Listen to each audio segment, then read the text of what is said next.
convincing Leon to sell his shares? Not happening. Count me out. Why? Aren't you two friends? Sure. But we wouldn't be if I forced him to do stuff like that. We've all tried talking to him about the shares, but the stubborn bastard won't listen. Is there really no way to get through to him? Nope. Ugh. And here I was thinking that if only you'd talk to him for me then. Then what? Then, I'd give you this box of chocolates as a thank you. Chocolates. The patissier back home gave me these when I set out. Said I'd have something to chew on whenever my mouth was empty. And now, this is the last box. I'm really reluctant to give this away. So, since you don't want to, forget it. Did he just respond with a grunt? That's different. If you don't want to help, then, no chocolate for you. That came out wrong. Okay, I confess. It was Helena who suggested I bring you chocolates. She said that you have a soft spot for them. So she told you to come. And here you are. Leon's situation is looking really bad. I have to try everything I can, no matter what it takes. Woodrow stares straight at Jessica, but she doesn't notice. She's completely lost in her embarrassment and frustration. Her head droops as she furiously racks her brain to figure out how to navigate this conversation faster. I'm sorry to keep pestering you. I'll head back for now and think of some other way myself. Just leave the chocolates on the cabinet. Huh? Give me a moment to pack up and wash my face. Then we're leaving. He's agreeing to it?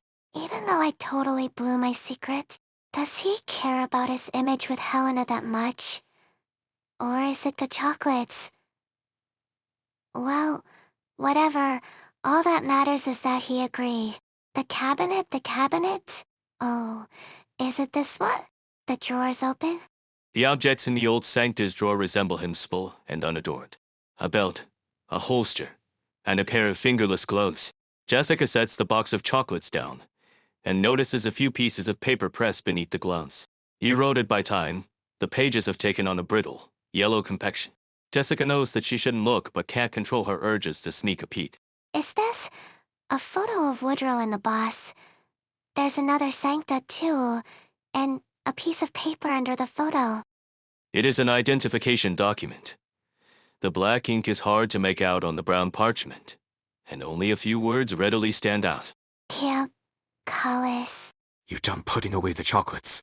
Oh, why yes. By the way, Then let's get going. Oh, your financial situation is in dire straits. If you drag your feet any longer then, if you insist on holding onto your shares, you'll be forced to sell off your house and won't even have a roof over your head. Plenty of people have tried to talk me into selling my shares, but you're the first to make a good case for selling my house. No, I'm not telling you to sell your house. I'm just reminding you of the consequences. If you don't mind, I can also, what I mean is, I have some money I can give you to help pay off your loans, even though it's no small amount. What? Thanks, but no thanks. I don't need your charity. No, I mean, I'll lend it to you. But I won't charge any interest. You can just pay it back at your leisure, whenever your financial situation has improved. Look, Jessica, I'm a grown-ass man with both my hands and feet. I don't need a little girl half my age lecturing me on how to improve my life. I hope you never bring this up to me again. Wait, Leon, please, don't push me. Say. What? You're out here sipping tea, Woodrow. It's already gone cold. Just take the girl with you when you go. Aren't you going to say something, Woodrow? You agreed to this. Did I? Huh? All I said was that I'd come with you. So I did. Thanks for the chocolates, Jessica. Now, if you'll excuse me. You can't do this. At this rate, Leon's going to be left with nothing to his name. Try as you like. When you burn a wet piece of coal, all you get is a face full of ashes. How could you? You! Captain, are we seriously going to go through the entire list? How many doors have we knocked on so far? 13. other than the second household, where the middle-aged man's son did in fact run off to join the bandits. The rest were all honest people guilty of nothing more than being unable to pay off their debts. The bank couldn't dig up any dirt on them, so they've resorted to using us to run them out of town. Despicable. And this is number 15. We'll check just one more. And then... Wait, what's going on? Why are you sitting outside? My head. It's spinning. Go sit outside in the cold, you crusty old fossil. The headache will go away on its own. Could he have been poisoned? Lucky we found out in time, and we're both just fine. Ma'am, I thought the plate. It should have retained its basic heating functions. So why? After the bank declared us bankrupt, they shut off all the heating to our house. Without sunlight, it gets even colder inside. Why else would anyone light their fireplace? I'm back, Benny. What are you squatting in front of the stove for? Get up already. The charcoal today is especially waterlogged. I've been trying to light it for a while now, but I can't get it burning at all. Just look at all the soot on your face. You'd think you just crawled out of the mines. Hurry and wipe it off. It ain't a big deal if you can't get it burning. Just wait until I get back. Dad, don't tell me you were in such a hurry this morning that you poured water directly into the stove? You think I can't tell when you're lost in the sauce? Why are you blowing on it directly? Carl told me you can't light the stove, which is why he entrusted it to me before he left. Since when have you done it? What else did Carl tell you? Everything. About how you were so impatient you poured an entire pail of water into the stove to douse the flames.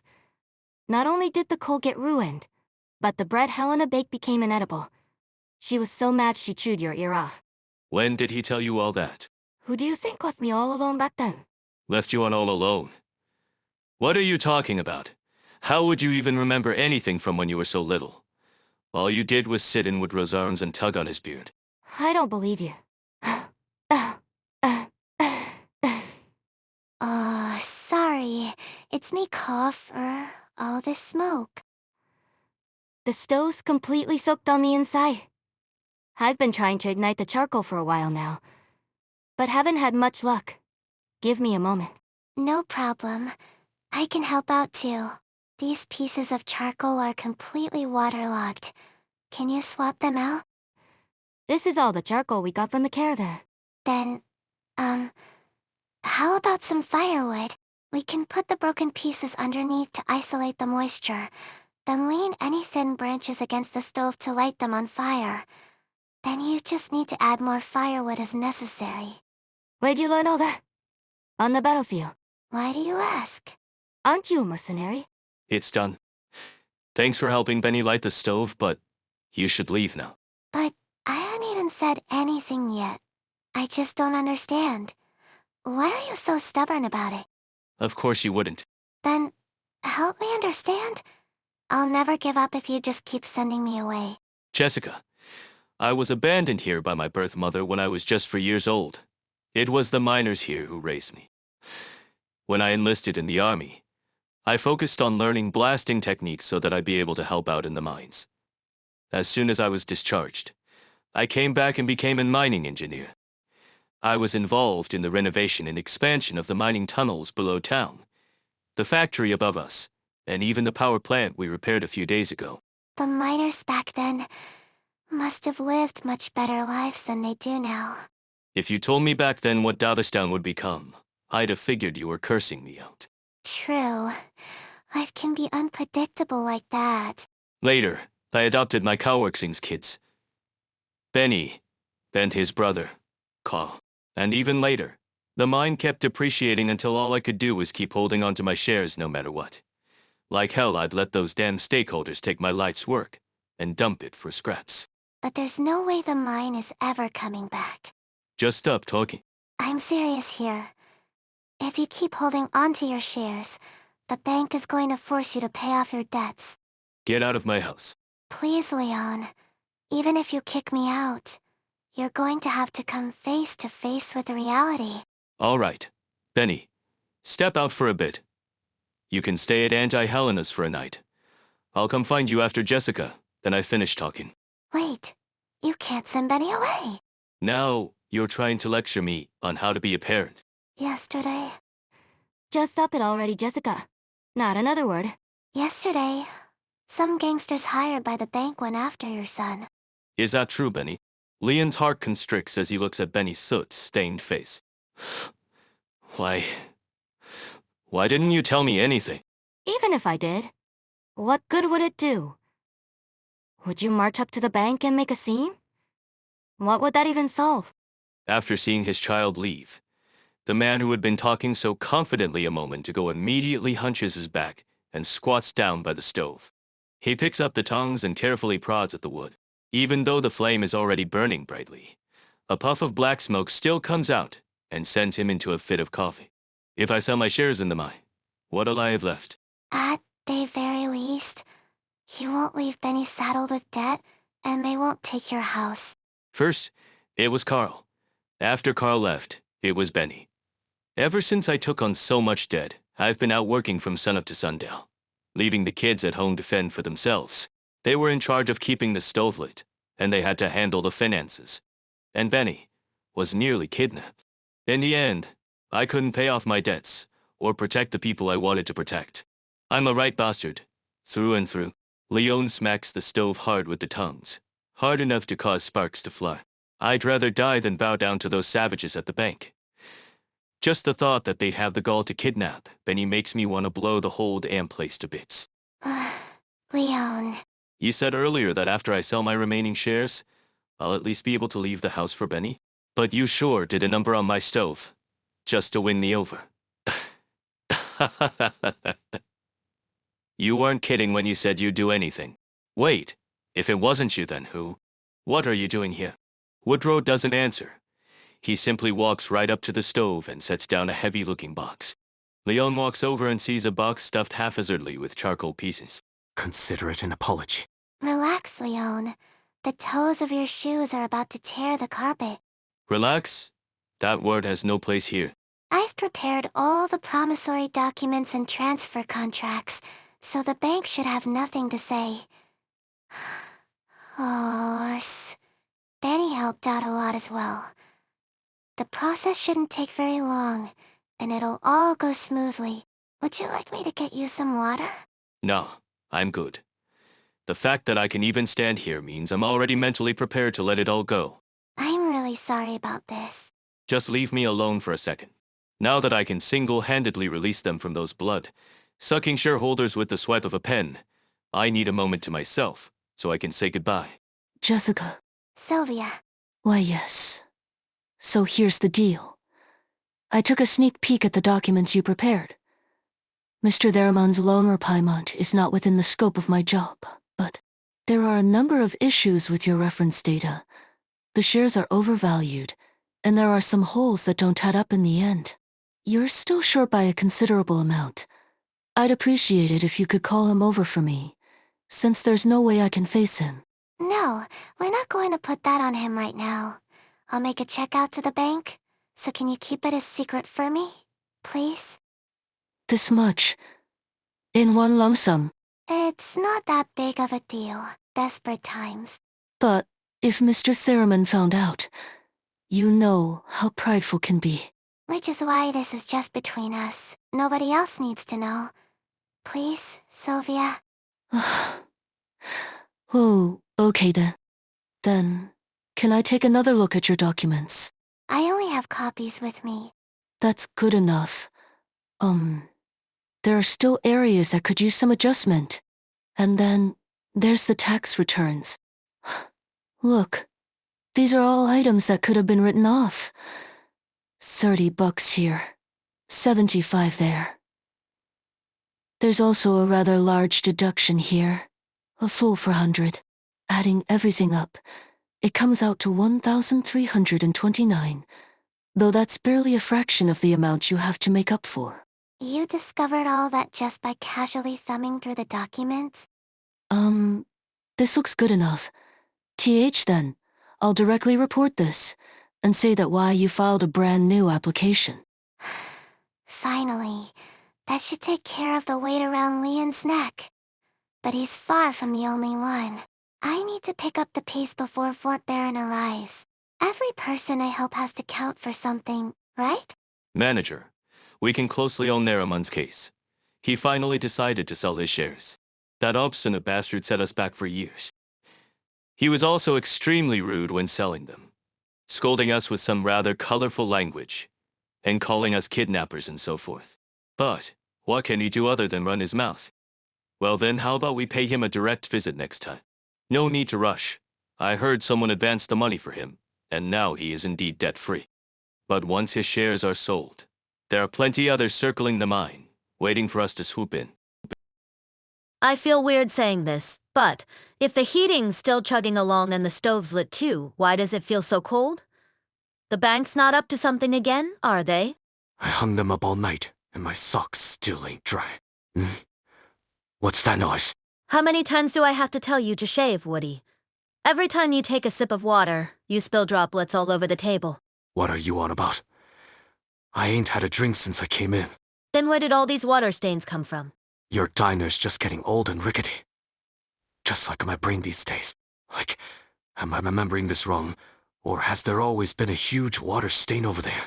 The water pipe's ruptured. No way my run-down old floorboards can handle all this water damage. Go and turn off the valve. Then look for something to catch the water leaking in. I'll take care of things upstairs. My poor waist. I can barely even stand up straight. How are things looking up there, Woody? I suggest you grab a chair and sit down before I tell you. You ain't as spry as you used to be. Spare me the theatrics and just lay it on me. I've seen it all by now. It's flooded up to my knees, and all the furniture's ruined. What about my clothes in the wardrobe? Are they okay? Your favorite color is red, right? I hope this is good news. The water from the pipe's all rust-colored, so I'm guessing all your clothes will be too. So, what the hell were you doing up there all this time? Grabbing all this. Oh, I almost forgot about this box. Where'd you find it? Not like you have anywhere else to hide stuff. I also grabbed a few things off your nightstand. At least there's no water inside. Now let's take a look. Here's the insurance policy. Should cover today's damages. Also the deed to the land, the house, and my passbook. Why are you still hanging on to that? You know you'll never touch none of that money. See, you get what I'm talking about, don't you? What he saved up all these years wasn't just the money. It was his conviction, too. GH. Sentimental old fool. We're all old fools here, Woody. Compared to the fickle future, the pieces of the past we've built up over the years hit that much closer to home. Says you. Look, it's the novel that was sitting on the nightstand, too. Ain't been open for the longest time. The same old cliched love story about a rich girl and some farmer. Why you gotta be so grumpy? Ain't got nothing nice to say. I've got plenty. Like, good luck at the bank tomorrow. You should thank your lucky stars I've mellowed with age. So, what about you? Any plans for tomorrow? I'm gonna bring Jessica along to have a talk with someone. A talk? Yup. Just your normal talk. T, put the gun down, yeah? If you've got something to say, old man, I'm listening. What are you so scared of? If you ask me, I'm as gentle as they come. You wanna chat? You and the bandits out there have been meeting up in secret these last few days. How about you share what you talked about? Let go of me, old man. I said. You spineless wimp. Give him a good kick, Jessica. Okay. What are you doing? Wiping your shoes on my pants. Forget it. Jessica, how's your aim? And not too bad, I think. Perfect. Can you thread a bullet right between his ears? Sorry, sir. My hand is still a bit shaky. But it's not like I hit you with that last one, so you can stop screaming. It's fine. You'll get it after a few tries. All right. It was what? It was because they've been short on manpower these days, so they're trying to recruit us. I figured, seeing how none of us on the plate can repay our debts anyway, might as well give some folks a chance to dig themselves out. You're talking about converting people to a life of banditry? It's not like I forced them or anything. They were ready to jump ship before I even finished talking. Come on. Like I said, what are you fellas so afraid of? Just tell me the truth. Says the man waving a gun in my face. What if we say something that pisses you off? Where are those bandits hiding now? H, how would I know? They're so damn slippery. That's enough, Jessica. Just let us go already, old man. You can take anything you want from this room, please. These punks actually have some pretty nice stuff. Even got some bottles of beer and champagne in the corner. Did we seriously just let them walk away scot-free? All I care about is finding those missing people. If these punks want to leave the plate, that's their call. I ain't gonna judge them for it. But I think Want something to drink? I'll pass. Mellow, full-bodied fragrance of hops, and a refreshing aftertaste. Where the hell did they get such quality booze? My sincere apologies, Helena. After a preliminary review and discussion, we cannot accept your compensation application. The damage to the water pipes in your incident photos is clearly man-made. Man-made? Oh, wait. You mean someone's messing with us again? Considering your restaurant's revenue and liabilities, we have ample reason to believe that you deliberately damaged your own water system to cash out on the insurance plan. You think this is insurance fraud? No, ma'am. We're simply saying it's a reasonable conclusion to make. As long as you can provide professional proof that eliminates that possibility, we'll be able to move on to the claims process. How the hell am I supposed to find a judge or a lawyer on this damn plate? It's been ages since they all left. My apologies, but we're simply following procedure. If that's all, then I'd like to assist the next customer. There's a long line behind you. Withdraw the money from this passbook. Yes, this jogs my memory. You've already applied several times before. But can you prove that you came by this source of income legally? He sent me this passbook along with a letter, but by the time I arrived in Davistown, he'd already passed away. All his neighbors can attest to that. Do you really expect that to hold up, legally speaking? Just give me back my stuff. I'm leaving. All your belongings are right here. Remember to take them with you, ma'am. Also, may I offer you a little reminder? What is it? Based on the photos you provided, we can only guarantee one thing: the flooding to your restaurant has significantly reduced its value. Meaning it is no longer enough to offset your existing debts. If you don't want to enter the compulsory liquidation process, I recommend you consider the following. I've heard enough. Just keep your trap shut, bastard. Helena? Looks like she didn't notice us. Why are there so many people here today? What's the bank up to? This is the collection notice I received earlier this morning. It says that I'm insolvent and will be declared bankrupt soon, but I've been making my payments. Ma'am, we've been extending your loan term so far, but we're no longer able to grant you leniency. The good news is that after liquidating your existing assets, your remaining balance will be only 2,000 gold certificates, which I'm sure you'll have no trouble procuring. Please, can you extend it just another 2 months? No, 1 month is enough. Unfortunately, no. We can't push it back even a single day. If you're unable to make your payment, we'll have no choice but to begin the compulsory process. All your property will be confiscated, and you'll have to leave Davistown within the time allotted, while continuing to pay your debt of roughly 10,000 certs, of course. Failure to do so will result in criminal liability. But I can't afford that, whether it's 2 or 10,000. Please, I beg you, just 1 more month's grace. If you truly have no other options, then please take a look at this. The Pioneer Plan. If you apply now, you'll be able to enjoy a certain amount of loan forgiveness. But I'm already so old. Even if I went out the frontier, what could I possibly do? Are you in any position to worry about that? Will you continue to carry your debt at the risk of criminal liability and lose the roof over your head? Or would you rather shed some of your debt and start a new life on the frontier? Do you really need to hear my opinion? I'll sign it. Please head to your right. My colleagues, they will help you get signed up. Next customer. What the hell is this? If you two are here to discuss business, please get in line. Oh, if it isn't Miss Liscombe and Miss Franca. How are you doing? Have you finished looking over the list? You've got some explaining to do. Why are you forcing people out into the barrens?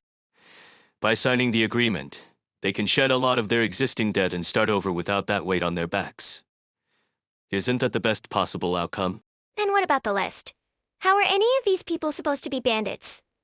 They're just a bunch of destitute old folks who don't want to be run out of their homes? Once they go bankrupt, their houses no longer belong to them, but rather to us, the creditors. What else would you call it when someone takes advantage of the lack of police to squat on someone else's property? Is that not a crime? So, your so-called law and orders just driving out poor people who can't pay up? Insurance fraud. They're declaring you bankrupt. That's why I didn't want to talk about it. I feel like I'm gonna pop a blood vessel. If the bank is purposely depreciating the value of the diner, how much are they slashing it by? I've been going back and forth with them for a while now, but seems like they're settling at 50,000 certs. If it's only 50,000, I can... lend you the rest. Just like he secretly lent money to Leon. Sylvia told you? It's been eating her up inside, so she told me this morning. Don't worry though, I can keep a secret. If you want to lend me money, of course I'd accept it. But who knows how long it'll take to pay it back, if ever. I don't mind, even if you never pay it back. No, stop it. Don't say things like that. I'll definitely find a way to return the favor someday. Here, when the bank comes to collect, give them this check. Sorry. By the way, one other thing. Leon was too embarrassed to tell you himself, but he wanted me to pass this on. He found out about the money. You silly girl. I told you, your secret's safe with me. Why would I tell him? He just wants to treat you to a meal. Seems like bandits ain't the only thing Woodrow's been tracking. He's got a good catch of foulablists. Miles and Benny'll be there too. Oh, okay then. You don't sound happy about it. That's because... Actually, I saw a lot of people outside the bank on my way here. They were signing agreements to head out to the frontier. I asked around, and it seems like it's a way of shedding some of their debt. But why do they have to abandon everything and risk their lives to start over in a place with nothing? Just for a little bit of debt relief. Can they even survive that ordeal? And last but not least, the main course. Garlic-crusted falbus with roast potatoes. Oh, that smells amazing. I'll have this piece. Put it down, Woody. That's for Jessica. You heard her. She's the star of tonight's feast. It's no big deal. I just saw what was going on in Davistown and felt that I couldn't sit back and watch. As for the food, I'm fine with whatever, really. I even had some biscuits earlier, so I'm not that hungry. She's fine with it. No means no. Benny, this one's for you. Oh, TH, thank you very much. What's so funny? And nothing. It just occurred to me how different you seem compared to when we first met. Yeah. He's been like that for ages. When he first strolled in town, he immediately pissed off pretty much everyone in the mines. We all thought that this grumpy, sharp-tongued asshole was here to cause trouble. And what happened after that? He met Helena. He really should be thanking her. If it weren't for her warmth and willingness to put in a few good words for him with those unlickable fellas. But chat a bit today, and you'll find common ground tomorrow. In the end, she discovered his more charming side, and showed it off to the others. There was even a song going around at that time, probably written by one of her admirers. Still remember how it goes, Miles? Oh yeah, I almost forgot. Right, there was that song. I think it's coming back to me. Give us the intro, and let's sing it together. Who gave you jerks permission to sing in my restaurant? I wandered here alone, not a penny to my name. My hometown far behind me, miles and miles away. The barrens stretch before me, as far as I can see. And who's waiting at the end? Who indeed but she? She spread her arms, spread her heart, showed me that pretty face, and from that moment on, I found my dreams in her embrace. Is this song about Helena? Who else? If you ask me, the her it mentions might not be a specific person, but rather a broader idea. What sort of idea? Maybe this, she is a home filled with everyone's dreams, Davistown itself. Hey, that makes sense. The second verse talks about her body, right? That's the energy tower. Her hair, is the white smoke coming from it? And her burning heart must be the plant's furnace. And in that section you fellas just sang with her arms and her arms... And That just like those two long railroad tracks. Bracing everyone here. So many pioneers carved out this piece of land, bit by bit, with the tools in their hands. It had become the place they started their families and businesses in. And after that, even more youngsters arrived with their dreams and aspirations, following the footsteps of the previous generation and pitching in their youth and passion. She, and only she, is worthy of everyone's admiration. I knew it. It all makes sense now. Anyhow, no way in hell anybody's pinning all their hopes and dreams on my body. The engineer has nothing more to say. His eyelids droop, and his head tilts back slightly, the restaurant owner's words whisking him back to the past. He remembers the soot-stained faces of his co-workers when they went home after a long shift. He remembers how his neighbors would greet him in the morning when he left for work. He remembers the cool and refreshing beer foam escaping from the rim of his glass, and the warmth on his cheeks from the children's kisses. His thoughts are wild and turbulent, but they fill his heart with warmth and comfort, just like the song he is humming right now. Completely tuneless, yet moving nevertheless. Aunt was waiting at the end. Who indeed but she? She spread her arms, spread her heart, showed me that pretty face, and from that moment on, I found my dreams in her embrace. The others in the room stop what they are doing and make no other sounds. Only the engineer's voice is allowed to fill the entire restaurant. After a while, the boiler worker's coarse voice joins the song, and the restaurant owner begins to hum along softly. Even Woodrow, whose attention had been seized by the food on his plate, cannot help but tap his fingertips against his knees to the beat. Only Jessica feels gripped by an inexplicable unease, as if there is a dark shadow in her heart that will not go away. She spread her arms, spread her heart, showed me that pretty face. And from that moment on, I found my dreams in her embrace. I still remember when you fellas got together to sing that, back in the day. Your voices lit up the entire room. Felt like your singing cleared up the winter fog that year. Always the same song as just now, ma'am? They knew all sorts of songs. The miners came from all over, bringing so many songs in so many languages. Does Woodrow also know how to sing? He ain't much of a talker. Whenever we all get together, he just stuffs his face, like now. Helen, when are you gonna crack open the bottle of champagne I brought back? Shoot, I really am getting old, huh? Nearly forgot. About Miles... He... Don't worry about him. Said he wanted to take a stroll, so he did. Just pop the cork and pour him a glass.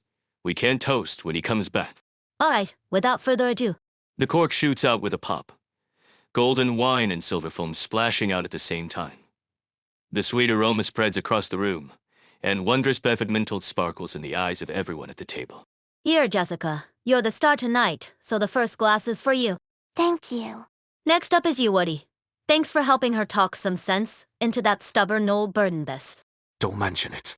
This one's for Miles. This one's for me. And last and definitely least is you, Leone, for killing us with worry all this time. Okay, I deserve that. To be perfectly honest, I actually... If you got something to say, better wait for Miles. You ain't gonna leave him out like that, are you? Well, yeah, makes sense. The table that had been lively all evening falls quiet, and the spilled champagne seeps silently into dark, unseen places, past bowls and plates, Excuse me. What is it, Benny? past cups and saucers. Actually, there's something I wanted to announce to everyone. Was wondering why you were so quiet today, but I guess you had something brewing. Waiting to snatch the spotlight from your dad at the dinner table? Benny, why don't you wait for Miles too? Past empty wine bottles. No. I think now's the best time. Until it flows over the table's edge and seeps into the floor. Snap. I'm leaving. Guess you finally got sick of us noisy old farts. Can't you wait for Miles to get back, so we can share one last drink before we say goodbye? No. I meant I'm leaving Daviston. Look at this kid, getting drunk without touching a drop of champagne. No. I'm perfectly sober. It's something I've been meaning to get off my chest. But I never got the chance, so I'm saying it now. What's wrong? Why's everyone look like it just started draining? Miles, Betty wants to leave Davistal. Well, what? How long you been thinking about this boy? about a year or so. Last month, Miss Selena from next door came over. and said that her daughter in Iron Fork City managed to find a caravan willing to come through here. She said she was planning to go with it to follow her daughter. She asked if I wanted to come. She thought it'd be a waste of my talents to stay. No matter how much I learn here, I wouldn't have a place to use any of it. She told me. She didn't want me to become the next Sylvia. What about your living expenses? Tuition? Where are you gonna live? Don't worry. There are plenty of boarding schools in Iron Fork City willing to provide scholarships so I can study there. Benny, why wait so long to discuss this with us? It's a big decision. You know better than that. I'm sorry, Miles. He ain't asking for our input, just letting us know the decision he's made. Have you thought this through? Weighed the pros and cons? Who knows? This place might perk up once it gets moving again. You can always decide then. I don't want to wait that long. The only reason you're all willing to stay put and pray things get better is because you remember the good old days. But I don't. This place has been a dump for as long as I can remember. My adoptive father worked so hard for this place, throwing away everything else without hesitation. My brother took his place as a pillar of the family, and wanted to join a mercenary group when he came of age, to earn money to send back home. But a few years later, those people sent his belongings back, with no explanation in the attached letter except a few lines saying they're sorry. There should have been another path for him back then. Just like there should be one for me now. Am I wrong? So, when are you leaving? Tomorrow. I know I shouldn't have waited this long to tell you, but if I don't say it now, I'll never get another chance. The boy glances across the table at his father, mustering the courage to look him in the eyes. He desperately hopes to see anger and resentment. That would make him feel a little less guilty, a little less conflicted. But his father simply hangs his head and remains silent, completely at a loss for words. Leo? It's fine. It'll be all right. It's not a bad idea. Helena gives Leon a few pats on the shoulder, but he simply continues to mechanically repeat a few words of approval, prompting her to shake him a bit harder. It's fine, Helena. I'll be all right. This is how it should be. Then, I wish you a safe journey. Take care of yourself, kid. Why is it so damn cold here? I picked up some wood we can burn. Feel any better yet? Judging from how you curled up into a ball, I'm guessing you've never been through anything like this? How could your folks think you'd make it as a mercenary? Huh? You decided on it yourself, but why? Did you get in a fight with your family? Oh, there are people you want to protect, and problems you want to solve, huh? Sounds pretty ambitious, if you ask me. I'm a bit jealous, to be honest. Most people you see out here in these ruins on the battlefield were pushed here by circumstance, myself included, driven by poverty, by injustice, by darkness and violence. We often pick up our weapons and rashly open fire, without worrying about what we're aiming at. Right up until we finally step in a puddle of mud and look down at our footprints, only to realize that what we just stepped in was a river of blood. When that happens, I'm sure there's some noble ideal that can keep you from collapsing in defeat. Too bad I never found out what it was. I was only in it for the money. But if he stays back home, the only future he's got is as a debt collector. I don't think that counts as being in it only for the money. You're doing it for your family. That's noble too. Who can say? But for now at least, we're doing it just to survive. The attic's about to begin. Stop drinking already, Leo. Can I sleep at the diner tonight? If you want. Poor fellow. Just look at him. It's just like 7 years ago. What? You guys gonna talk about Carl now? Don't mind me. No need to tiptoe around it. This is already the second time. The second time. Twice now. So why are you avoiding me? You think I can't handle it? Thank you for bringing me here, Jessica. You can head back now. I still don't feel very good about this.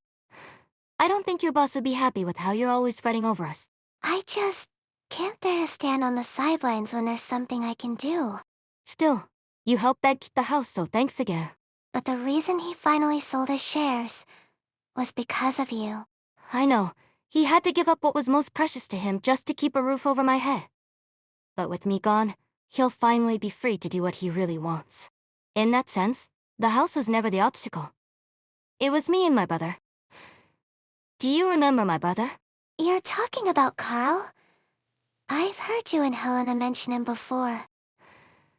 Yeah, we know him as Carl. But over at Blacksteel, he went by academically it. Blackpoint? It's water under the bridge, Leon. Why'd reg it up now? No point trying to stop him, Miles. Just let him talk. He never brought it up, so we didn't say nothing. But now that he wants to look back, it's our job to let him. I suppose. I didn't ask for these thoughts. But in the dead of night, do I really have any control over what pops into my head? The more I'd dwelled on it, the more painful it was.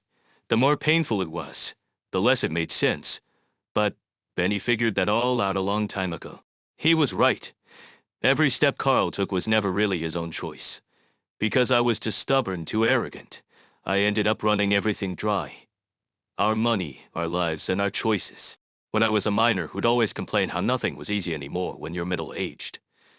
You run energy and can only focus on a few things at a time. So you gotta be smart. Gotta keep your eyes on what really matters.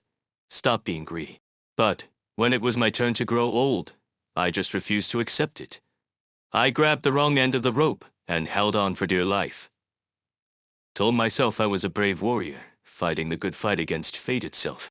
And what do I have to show for it? Fought my way into a mountain of debt. Fought for a Davistown on its last legs. Fought for my eldest to die on the battlefield. My second son saw right through me, so why wouldn't he run the hell away? Leon, we all know how much the mine means to you. Then tell me, because I haven't a damn clue at this point. All I know is that I should have held on to those little hands back then. The hands of my children. I was a damn fool. How could I not see the writing on the walls when I heard that complaint? I should have etched those words into my mind. My dad might be an old fool with the memory of a sieve, but I'm not. I recognized you the moment I saw you. The emblem on your uniform and your gear. It's the exact same one I saw on the bag with Carl's personal effects. He was your brother. I never realized. Did he never tell you his real name? Or did you simply forget all about him? I remember him. I didn't work with him for very long. But how could I forget? You actually worked with Carl. In Chernogob. We were left together to scout out the strength of the enemies hidden in the ruins. I was there when he was injured. I was so flustered at the time. My mind went completely blank. You were there when he died. Why, yes. I was. But you still didn't know his real name. Actually? Actually, the time I spent with him was very short. Actually, I was so scared back then that I barely remember a thing. Actually, mercenaries always keep a few secrets close to their hearts that they don't readily disclose to others. Actually. There is no actually at all. Jessica knows this very well. I'm sorry. It's all right. That wasn't the point I was trying to make. I wanted to know is, have you ever seen a silver ring inlaid with diamonds? It belonged to his biological mother, and he always carried it with him. But it wasn't in the bag sent back by your company. If you watched him die, then surely you know what happened to it. Were you the one who took it? If so, give me back my brother's things. No, I have no idea. I've never seen him with a ring like that.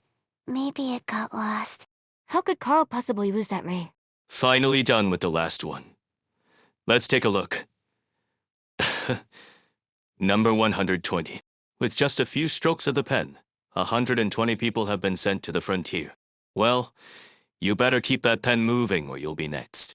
Sylvia, mind getting the lights? I'm going to go lie down for a sec. 120 people. Sylvia's stress and anxiety make her habitually reach up to fumble around her collar. As soon as she feels the familiar ring resting atop her chest, she hastily gives it a squeeze. The ring's unyielding texture digs into her palm, yet gradually calms her down as well. Just like that embrace 7 years ago. It was so tight she couldn't breathe, yet it eventually placated her surging tears. Carl, what should I do? What else is there for me to do? Since you don't know where it is, head back, Jessica. Thanks for sending me out. Honestly, I'm grateful that you convinced Dad to choose the house. Now, even if I decide to leave, he won't be left with nothing. At the end of the day, those shears did nothing but make him feel a bit better. Not a damn thing. If he ultimately wasn't able to keep the house, would you still have chosen to leave? I don't know. I don't know. I don't want to be an obstinate fool, but... I don't want to be Annie great either. Alright, this is goodbye for real, Jessica. Why are you still following me? What do you hope to accomplish? What can you even do at this point? I'm not sure myself. All I know is, I don't think you should leave like this. Please, go back already. I'm begging you. You're holding a golden nail in your hand. It's extremely valuable. But please don't use it to repair paper houses. In the end, no matter how hard you work at it, all you'll be left with are a few extra holes. Paper that thin will crumble under its weight anyway. Go back to where you belong, the house swathed in silver and gold. Find a place where you can drive that nail in. That's where it truly belongs. So please, just stop following me. Alright. Has Benny gone back yet? Yes, Woodrow. I saw him home. Then why ain't you heading back to? I won't be able to fall asleep even if I do. I wanted a little bit of time to myself. What the hell did that brat say to you? Just something very reasonable. It reminded me of a few things. A few things I should have already known. Ever since I was little, helping others was like grabbing a little yellow toy phalbust in a crystal clear bathtub. All I had to do was extend my hand, and I'd be able to prevent the tub from spilling over. But that's because the faucet built with the wealth and authority bestowed to me only dispensed the warmest, clearest water. That's why everything around me always looks so pristine. But as soon as I stepped out from that bathtub, from my family circle, I came face to face with reality.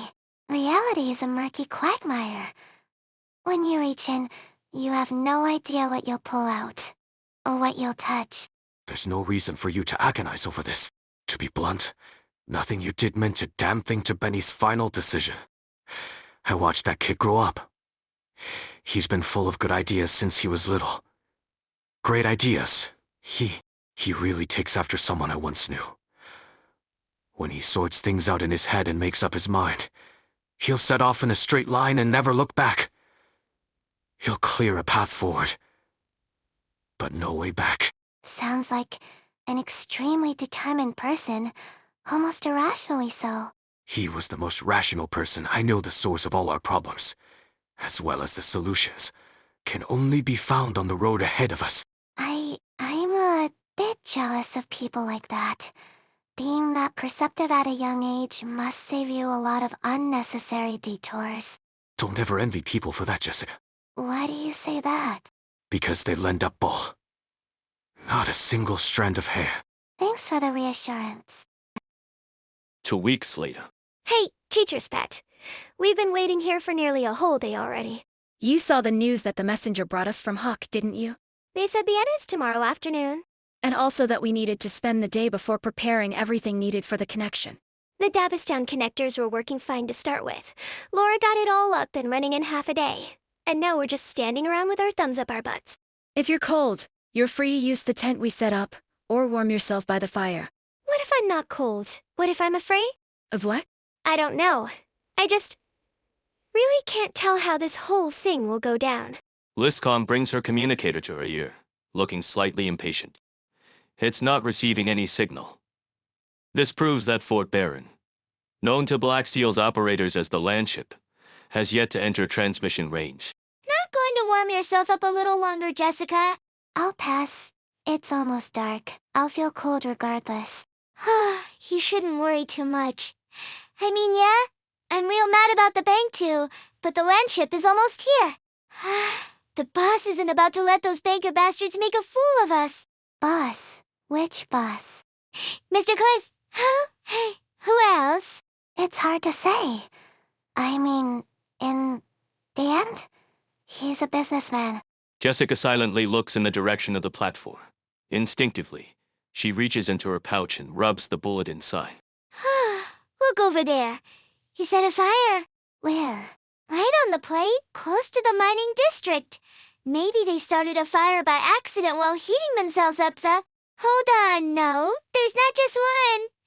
Whoa, what is this? Jessica! Team Black Steel, ship estimated to arrive in. Acknowledged. Jessica, let everybody know. Captain, there are multiple distinct fires on the plate. I don't know what's going on, but I have to go check. Why now of all times? But we've already got the signal from the land ship. Fort Barron shouldn't be far. Jessica, where are you going? Captain, what do we do? Let her go. We'll continue the connection mission. What's with all the ruckus at this hour? Where's that noise coming from? Someone's pounding the plant. Woodrow grabs his firearm from under his pillow and listens closely to the commotion downstairs. Hurry up and get down here, Woody. Someone broke in. Blooch feels awful. If I'd known, I wouldn't have drank so much. Maybe I'll just lie down here. That way, I'll freeze to death on the street by tomorrow for sure. So, what's that noise? What's going on? What the hell is this? These people just barged in and started smashing M. Louis. Who are they? Huh. So it's you, Gramps. You're the one from the snowfield. I'm a pretty lucky guy, Gramps. Shh, don't make a fuss. You'll attract others. You were real lucky too, getting away from me. But I wonder how long that luck will last. Run. You can't take him on. So you're here too, old-timer. Good. Saves us the trouble of looking for you. What's going on, Helena? I figured you'd have knocked them all out by the time I got downstairs. They've gotten a lot more reckless. They've really gone nuts. Hey, no whispering. If you've got something nice to say, you can share it with the class. You ignorant brat. Those bullets must be real pricey. Yeah? So expensive. You don't even have all 6 rounds loaded. What are you getting at? Makes sense. There ain't a whole lot of materials you can use on this plate. I mean, if it weren't for that, how come you've been packing that piece every day for all these years? And I ain't never heard about nobody getting shot. My friends, these 2 bastards are well past their expiration date. Put 'em out of their misery, then help yourselves to whatever you find. What? What are you people doing? Out of the way. Boozling. Well, who gave you the right to make trouble here? Here. Let me treat you to another bottle. Now get some sleep. Nice one. Died as he lived with a drink in his face. That's about everything there is to grab. Head to the next shop. Are you okay, Leon? Let me help you up. Sigh. Those brats can be so cruel. Your face is all bloody. I'm okay. Just a little dizzy. Look at how they smashed the place up. It wasn't just the display windows. Forget the windows. They cleaned out the whole store. What the hell is going on tonight? We're short on time here, Gramps. Quit it with the hide and seek. You're here, aren't you? What a pain. This place is so cluttered. No room to move at all. Get out here already, you old bastard. Surprised you could dodge that with your leg. Guess I didn't give you enough credit. Let's see how long your luck's gonna hold out. Duh. Got you. Honestly, you're lucky to die in this stinking place. Suits you just perfectly. Pant. Now I can finally say goodbye to you, old fart. Not so fast. It's over for you, punks. What's this? Stain. It burns. You're right, though. This stinking place is my home, so of course it's a great fit for me. NGH. You asked for this. You're right. It's not fully loaded, and it took quite a bit of trouble to get these to fire in my gun, which is why I ain't wasting any on you. It's not worth it. The old man holsters his gun and removes his cufflinks. He then rolls back his sleeves to reveal his arms. Really, Woody? At your age? When's the last time you saw me use my whip? When you sold those stock pieces to the caravan for supplies. Outside the plate. So 3 or 4 years ago? Right. Only 3 or 4 years ago. I'll take care of their leaders. Can you take care of the rest? Sure thing. Leave it to me. Make it quick. There's still time before dawn. Maybe we can catch some beauty sleep. Too bad there ain't any trees around to hang you from. I could try it from the roof, though. You got us surrounded. but none of you have the balls to lead the charge. Don't get cocky, you old bastard. This show's just getting started. What's the word on the street? What's going on tonight? These are all the bandages I've left. It's not enough to wrap your head, but press them against the wound. Helps stop the blood. I'm fine. Just tell me what you know. At first, I heard some things from the east side of the plate. You know, where all the thugs gather. They say lots of folks in town think that, since we ain't ever gonna pay the banks back, they might as well. Might as well what? Might as well rob everyone. Then flee to the frontier for a fresh start. You saw it. It's like they all went crazy. They're beating people up, smashing up stores, stealing everything. Wait, Leon. Look, that's the direction of your home. Damn it. Manager, I heard the situation outside is pretty bad. Calm down, Sylvia. We're all safe here inside the bank. They're a despicable bunch beyond redemption. But before us and only us, they're perfect gentlemen. If you're afraid, get some sleep. By the time you wake up, you'll never see them again. What do you mean? Has no one told you? Our business partners will be here soon. Before you know it, those men will be useless to us. Which is why when they suggested they'd leave town with some souvenirs, we had no reason not to go along with it. All we have to do is wait patiently, like we've done so many times. Hold tight, and everything will be as it should be. Manager, I just got a transmission from Blacksteel. Their landship is arriving sooner than expected. Siek, not only are they here, they're here sooner than we thought. But it's all the same to us. Looks like you didn't learn your lesson. Shit. Every damn time, it's either a lesson or a warning. You ever going to fight for real? My head. If you're that eager to eat a bullet, I could oblige. Left foot. Or left hand? Pick one. You have no idea. You can chase us off today. But there's more where we came from. Not one of you is ever gonna get away. I'd worry about myself first, if I were you. What's that noise? Fire. Help. Ma'am, is Leon still inside? I don't know. When I came out, the house was already on fire. Please make way, ma'am. What are you doing, girl? You can't go inside. The fire's too strong. You won't make it back out. Ma'am, please go find more people to help fight the fire. I'll go inside to look for Leon. Who is he to you anyway? Why put your life on the line to save him? An acquaintance. Now please, let me go. That's it. Not even a friend. Don't do this. Oh, Jessica, why are you here? What? What are you doing? Leon? So, you weren't inside. I saw it. Jessica. I saw it. Leon. She said she was gonna run into the fire looking for you. I thought you. Don't cry, my girl. I'm doing just fine. Babe at your house. It doesn't matter. It's okay. I can sleep over at Helena's. Good thing no one else lives here. I had nothing but empty walls to look at anyway. It was suffocating. It's not so bad it got burned down. Now, there's nothing to dwell on anymore. What's that noise? What do I do? What do I do? What do you do? I told you. It's burned down. Let it stay that way.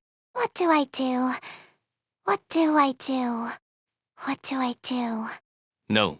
What do you mean? What do I do? What's wrong? Tila, I see you going in and out of Mr. Cliff's office. Did Liscarm's squad screw this up? No, there's an emergency situation on the plate. But they've completed their mission. The landship will connect to Davistown very soon. Got it. All those debtors will know better than to hang around once we're there. So, What you say? sorry, my bad. But what did the boss say about it? Don't tell me he had a change of heart just because people are making trouble. Everyone is to proceed according to plan. All right, I'll share your Taishichen. At last. Looks like we're almost there. First, there was a strange gust causing everyone's hair to flutter.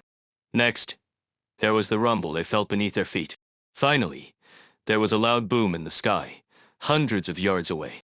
Breaking through the dense fog of the winter night, Fort Barron has finally arrived after its 2-week journey. Everyone is gathered on the streets or standing by the windows, watching it intently. Whether they welcome it or reject it, it arrives. Whether this has been a nightmare or a pleasant dream, They are all jolted awake. Woodrow weighs the gun in his hand. He's not very pleased at being interrupted. He looks away from the vessel in the distance to find that the man on the ground has scurried away, leaving only a long, bloody trail. Should have shot his foot when I had the chance. God damn it. 2 people died during the unrest. 4 are seriously wounded. Dozens more have lighter injuries. 13 shops and homes were looted, and small fires broke out in parts of Main Street. Fortunately, our squads managed to quickly bring the situation under control. Currently, we have mercenary teams stationed in the plate's most important facilities and main roads to maintain public security and order. Should I stop my report? Let's pause here for now. Then if you'll excuse me, I'll come back in once you're done with your call. No need. You can listen in. Apologies for calling this late, Mr. Cliff. We've put the reserve funds in storage, and I'd like to thank everyone for escorting them all this way. No need to thank us for fulfilling our contract. Also, I'd rather discuss what comes next detailing in person. When will you be free? Tomorrow at noon? Sure. I'll have my secretary arrange it. I'd also like to ask another question, if you don't mind. Go ahead. I'm wondering, how do you plan to handle the townsfolk who participated in last night's unrest? We've detained the ones we caught on the landship for the time being, and we're currently tracking down the rest. Siak, those thugs were already giving us a headache. They're in dire straits financially, and now they've turned to robbing others.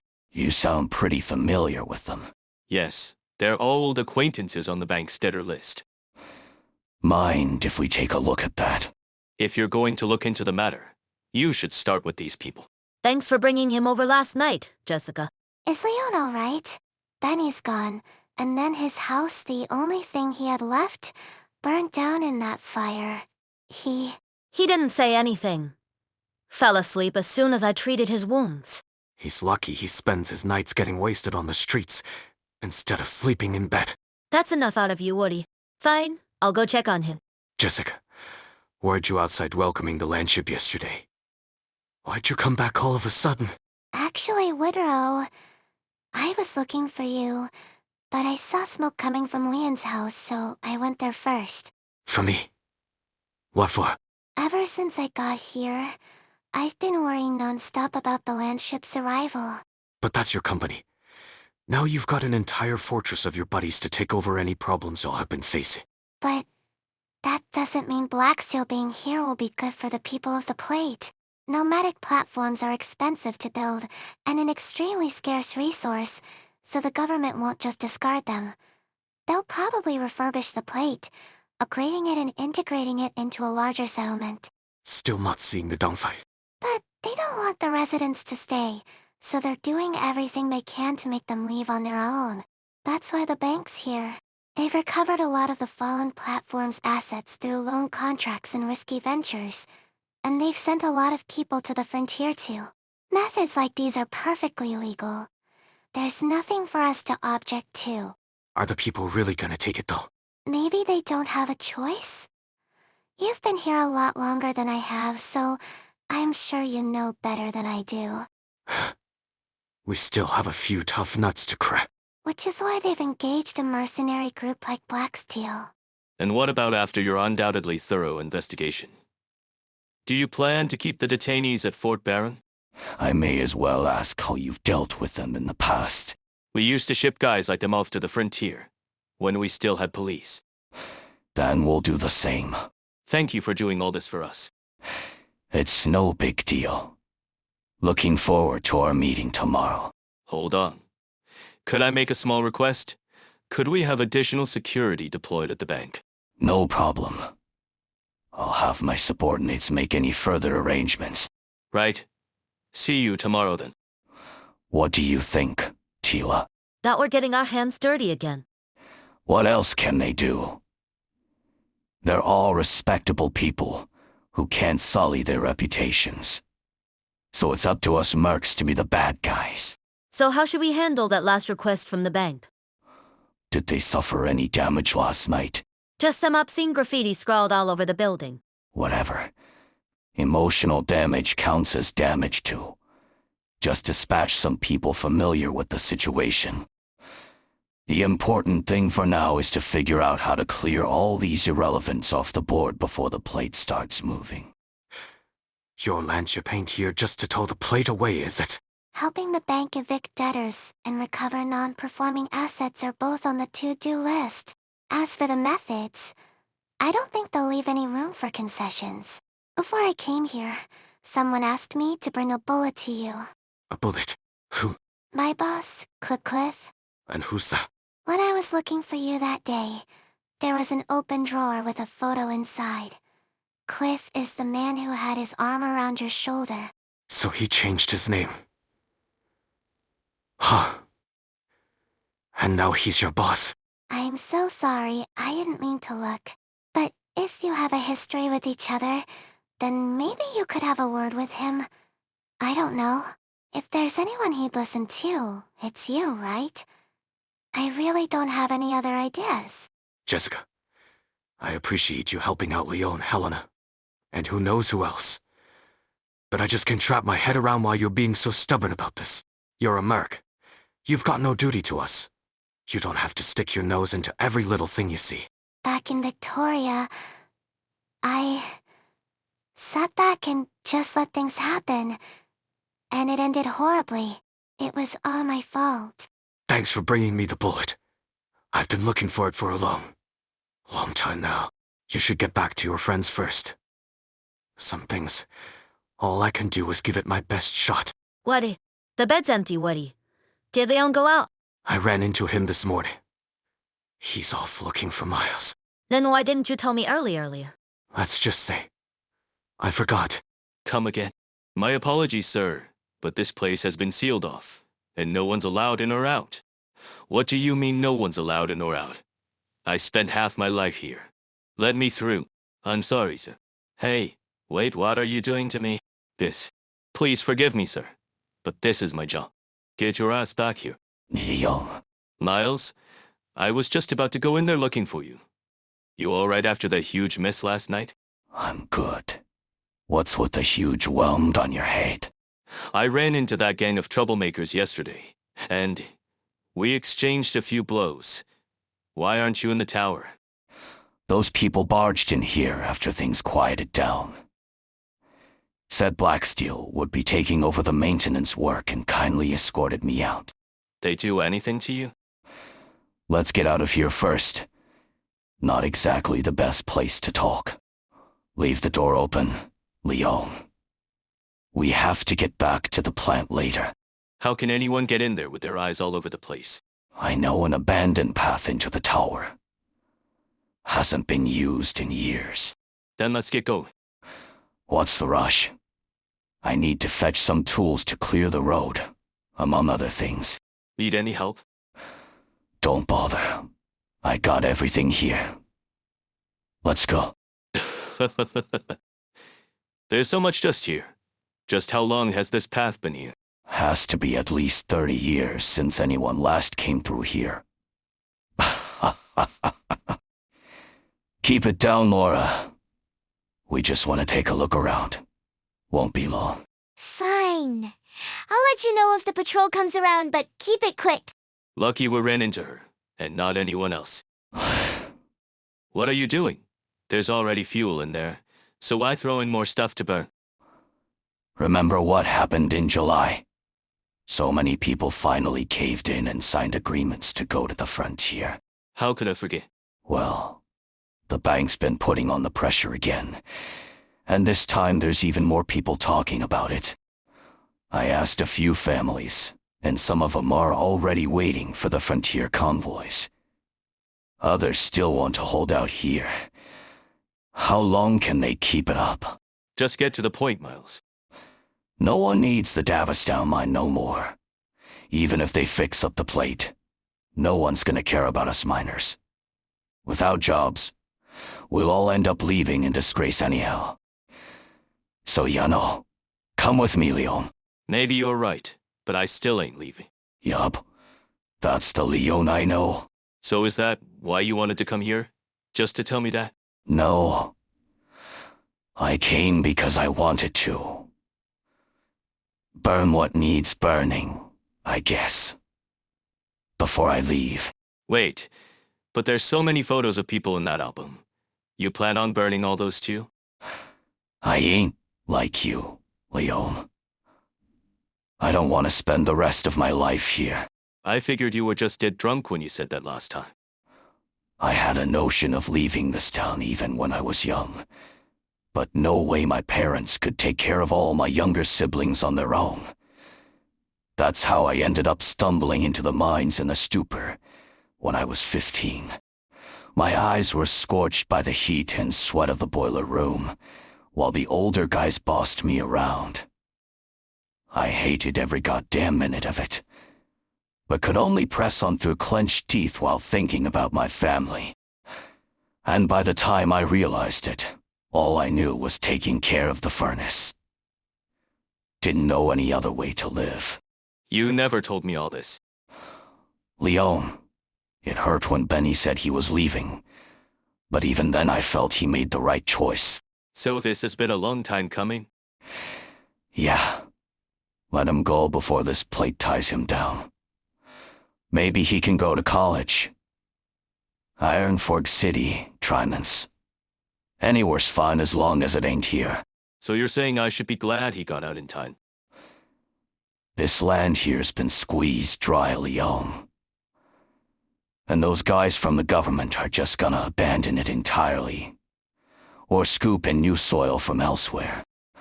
To them, we're just old straw refusing to rot away. Nothing but trouble. Wait, what's that?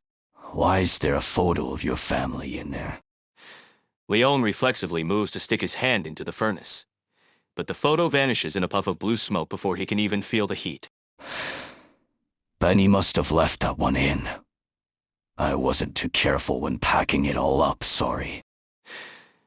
Don't know why I wanted to grab it in the first place. Wonder how long it'll take these blisters to heal without treatment or medicine. The flames in the furnace blaze brightly, and a few sparks sputter from within. They cool in the air and turn into smattering specks of gray, falling onto the man's shoes.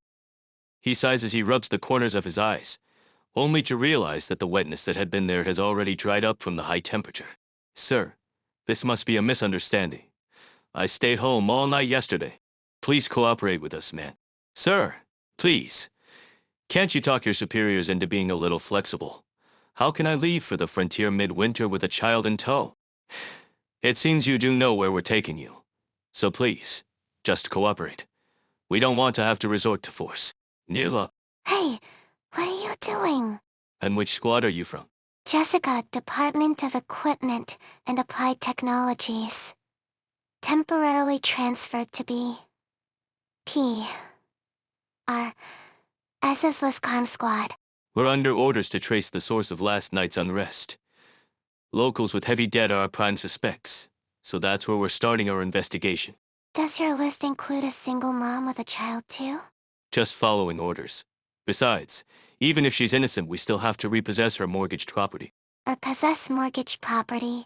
So, this is why the boss had that word with me.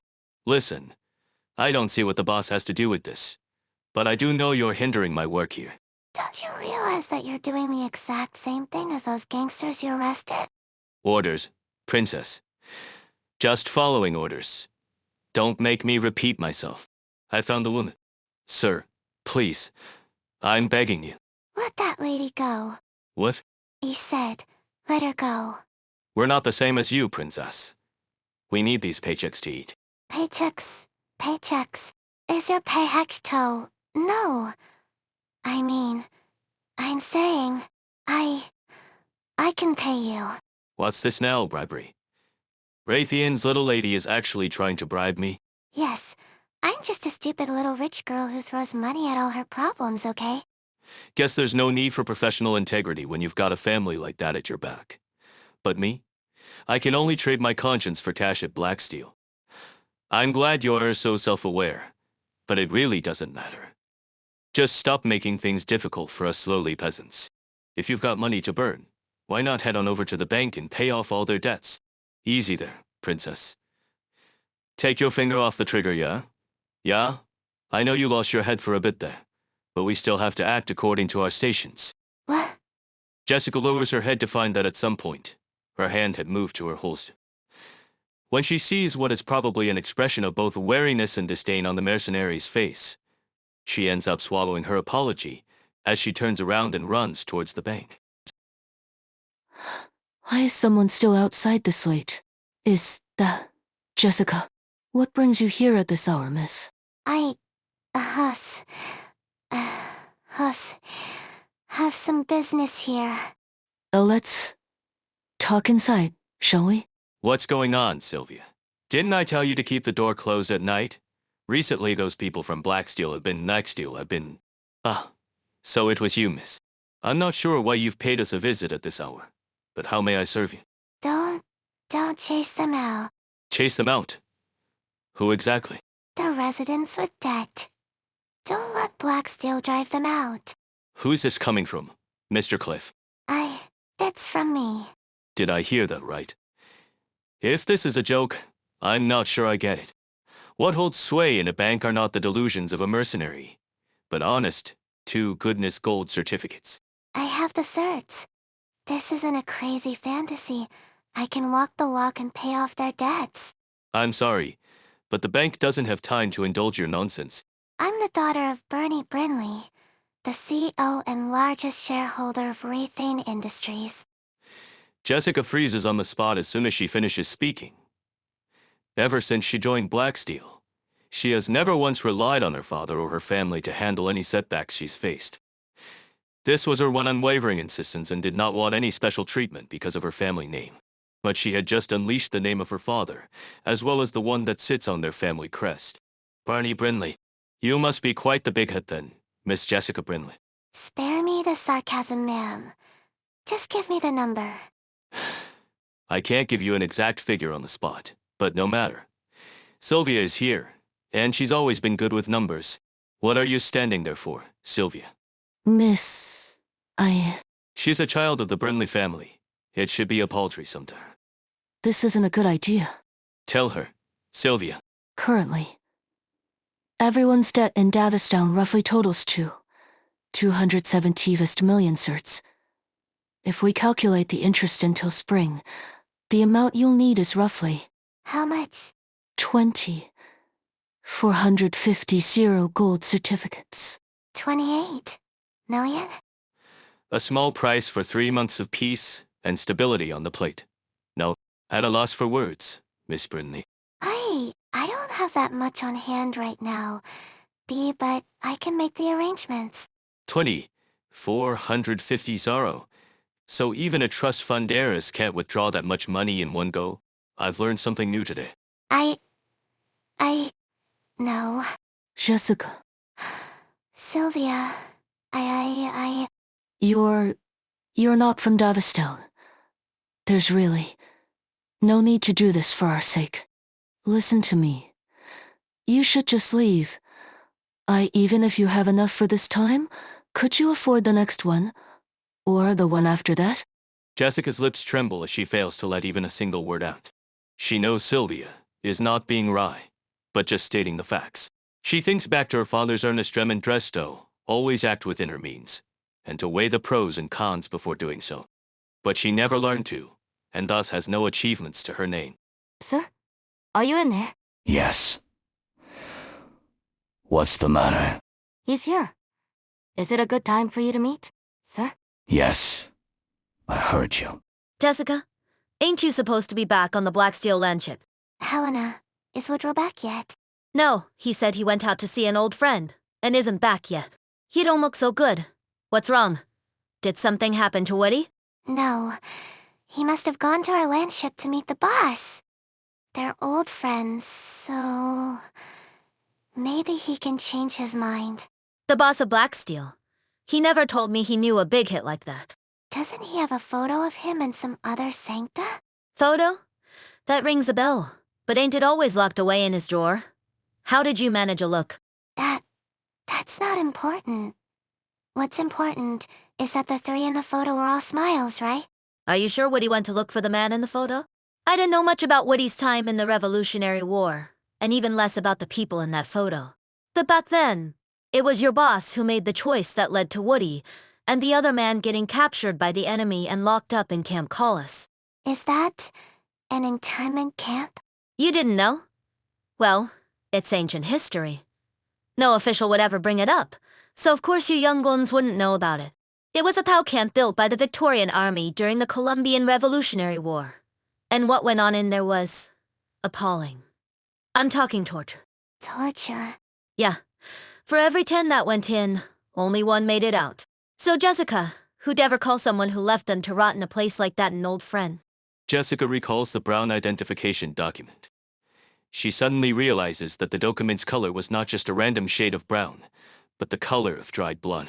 Sir, are you in there? Yes. What's the matter? He's here, sir. Is it a good time for you to meet? Yes. Just bring him in. May I sit? Of course. We have chairs. Woody. Sorry. Got used to sitting on the ground these past 2 years. I forgot I can't sit on chairs without getting beat up. Autumn 1019, Columbia, Camp Collis. Calling me here. Got something to say to me? No, just the one. Why didn't you back me up 3 years ago? The situation changed after you left. Once the enemy encirclement suddenly tightened around our right flank, I had no choice but to abandon the original rescue plan and conserve our forces. You're gonna write it off with just that understatement. You devised a rescue plan, sent me as a decoy, and in the end, you didn't even rescue him. The circumstances compelled me to take responsibility for my men. Don't give me that, with that face like you don't care. Why are you so obsessed with my expressions, Woody? You've been scrutinizing my face since the moment I stepped in. Since when did Sancta ever need to pay attention to body language? What's going on, Woody? It became a habit after he passed. After all, ain't no other Sancta in here. When did he die? The document only has 1 dead stamped in here, and the rest aren't even recorded. I can't remember the details. Didn't have a calendar or a watch. Probably last year. Early spring. No summer. I saw a pansy outside the barbed wired fence that day. What happened? At first, he was burning hot. He was mumbling nonstop, eyes wide open, and he was grabbing my sleeve like a lifeline, like he wanted to tell me something. So I moved closer to make out what he was trying to say. And what was it? Dunno. Didn't hear. He let go of my sleeve, his eyes still open, pupils all dilated. Pitch black. Like they could suck in everything around him. What? So why? Why didn't you come? The man turns his head, and with a blank stare returns the mercenary's gaze. The black of his pupils incessantly spreads, circulates, and rotates, as if trying to swallow up everything in the surroundings. As the mercenary faces the other man's glare, he feels as if a hook has extended from out of nowhere, piercing through his ankle and relentlessly dragging him into that black vortex.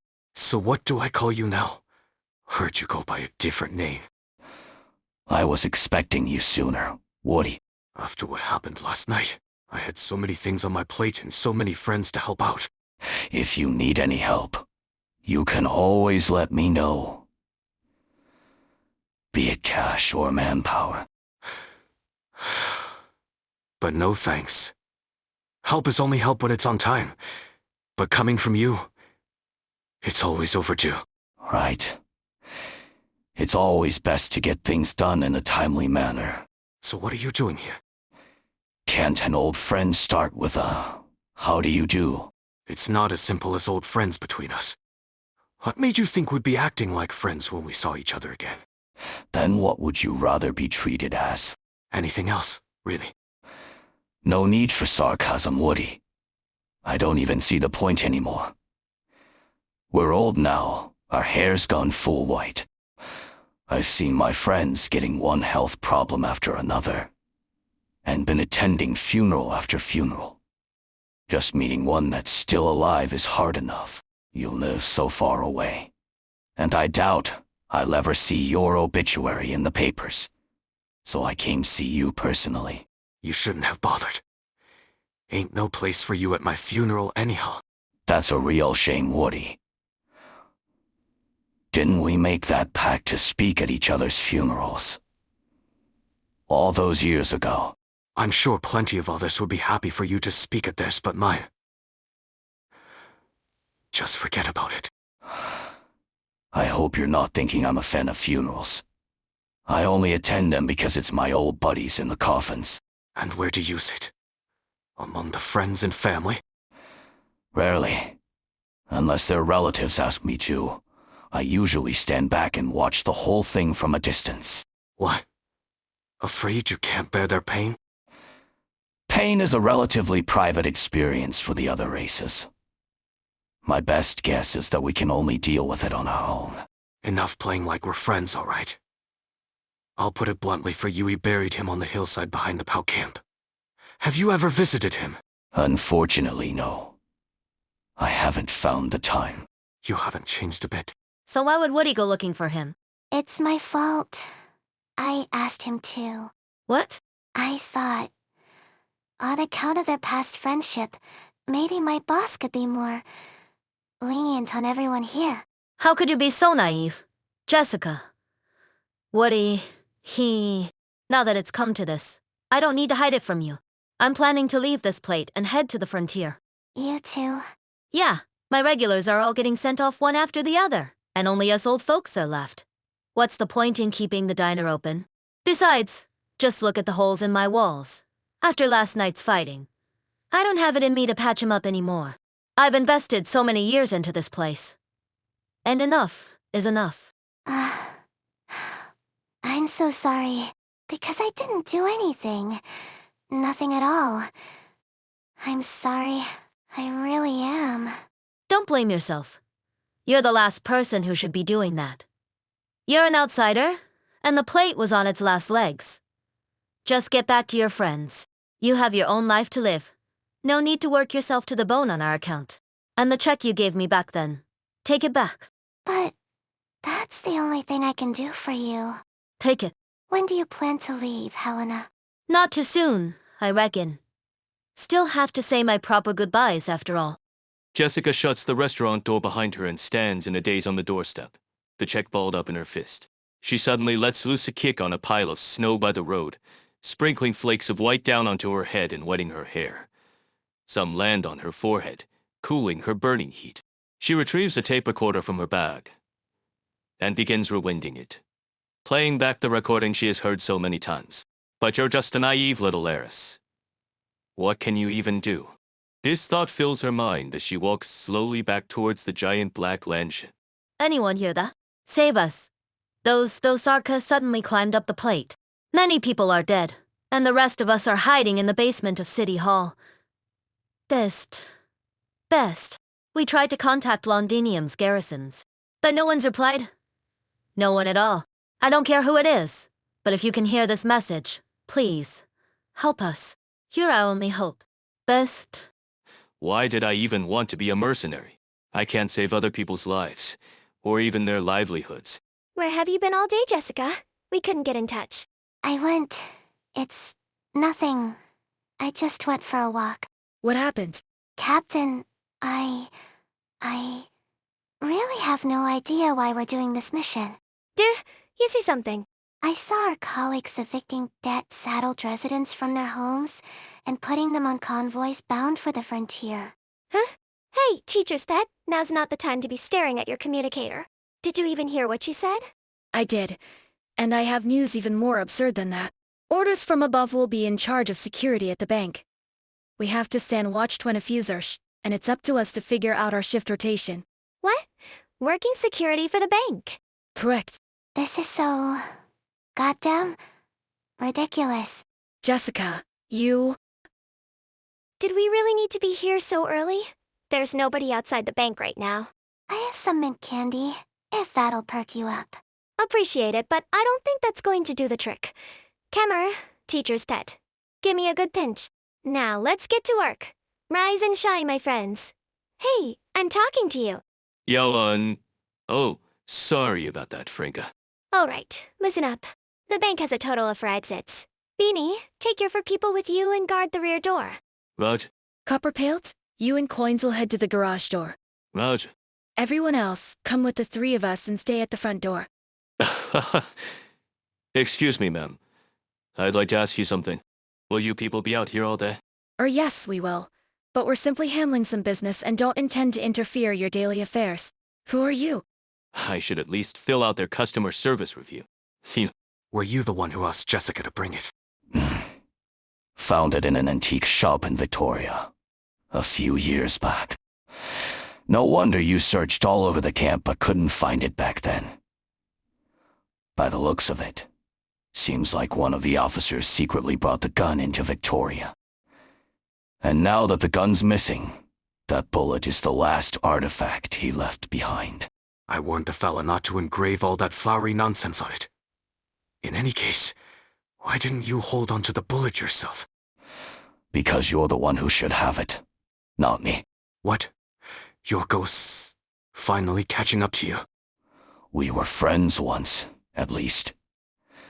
I can't say I'm happy things ended up like this. And do those feelings of guilt and sorrow do you any good? What are you after, Woody? Call your men back, and stop driving out the residents. Even if Black Steel pulls out, the government's just going to hire some other mercenaries. It won't change the outcome. I heard you initially had the option to turn down the commission. Am I wrong? Despite its name, at the end of the day, Black Steel Worldwide is still based in Colombia. We don't have the right to refuse a job from the government. I see. So even you have to tuck your tail between your legs like a normal person from time to time. As far as the Colombian government is concerned, soldiers like us mean nothing compared to the geniuses in Tridents. What does Black Steel stand to gain in this contract between the bank and the government? This isn't a long-term arrangement, Woody. The government has a job for us, so we follow orders and get paid. Beyond that, I don't particularly care, nor am I allowed to care. I remember back in Materano, you'd always tell me about all sorts of things, from minor tensions between different groups to massive conflicts between countries. And you'd always put it in the context of how much the people would suffer. That was a long time ago. I can hardly remember at this point. But I do clear as day. You told me this on our way from the library to the student dorms. The strong protect themselves, but the truly great protect others. So why is it that now, after you've seen these people with your own eyes, you can say you don't care because you're not allowed to? We've both gotten old, Woody. There's a limit to how many things you can care about. Maybe I can't protect everyone on the plate anymore, with these rickety old bones. But the people around me, I'd give my life for them. I sincerely hope it doesn't come to that. Captain, more and more people are showing up. Do we need to set up a blockade? We're not at that point yet. We don't know what the crowd's intentions are, and acting rashly will only make it harder to keep things under control. If dialogue is an option, I'd like to negotiate with the organizer first. But from what I can tell, people have been trickling in since morning. I don't think they're organized. After all, the pressure isn't coming from the crowd in front of us, but rather from what's behind us. The three of them turn their heads and look back at the bank's bright and pristine glass doors and windows. The sturdiness of the windows blocks out the darkness from the outside, as well as the cold and melting snow. But no matter how transparent the glass panels are, the warmth and brightness inside will never spill out past the door. Captain, take a look at her. Helena, Most of them have already signed the pioneering agreement. So what are they all doing? Gathering out there. What are you worried about? Those aren't toys the Black Steel people are holding, you know. And I already turned the TV on to watch the special New Year's interview. I can't imagine what the governor's going to talk about this year. Isn't it the same old song and dance, no matter how they try to spin it?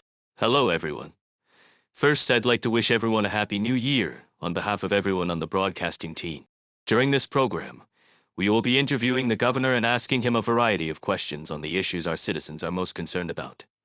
I'm glad you could join us today, Governor. Hello there. Just as a routine reminder for our viewers, this program was pre-filmed in September, and the situation may have changed since the time of recording. Please keep this in mind. You only have the scientists perched up in Tridents to blame for that, because they still haven't worked out a way to get a messenger all around Colombia in a single day. Helena, it's so cold out here today. Why are you? I appreciate the thought, but I ain't budging an inch. I know that you have your issues with the bank. If you have any demands, I might be able to pass them along for you. No need to be so uptight, Captain Liscar. Most of us here already signed a pioneering contract, and will be leaving with the next convoy. As for what we want, there's nothing left. We're sick and tired of these stupid games, and we're not going to do it anymore. Then what's the point of you all coming here? To take a look. At what? Ever since I was little, I was always told that when you say goodbye to something that's been with you for a long time, you take one good long last look. So far, I took a good long look at my diner, at the mining plant, at every last place here on this plate. And the first day of the new year, I'm here to take a good long look at the culprit that's making me say goodbye to everything I've ever known. Ms. Helena, I'm loath to remind you of this fact, but you voluntarily signed every one of those mortgage agreements yourself. You're right, I sure did. We walked this path together, but you also pushed us down it. Nonsense. Take that other gentleman, for example. I seem to recall his business taking a major setback, and no one else would provide a loan.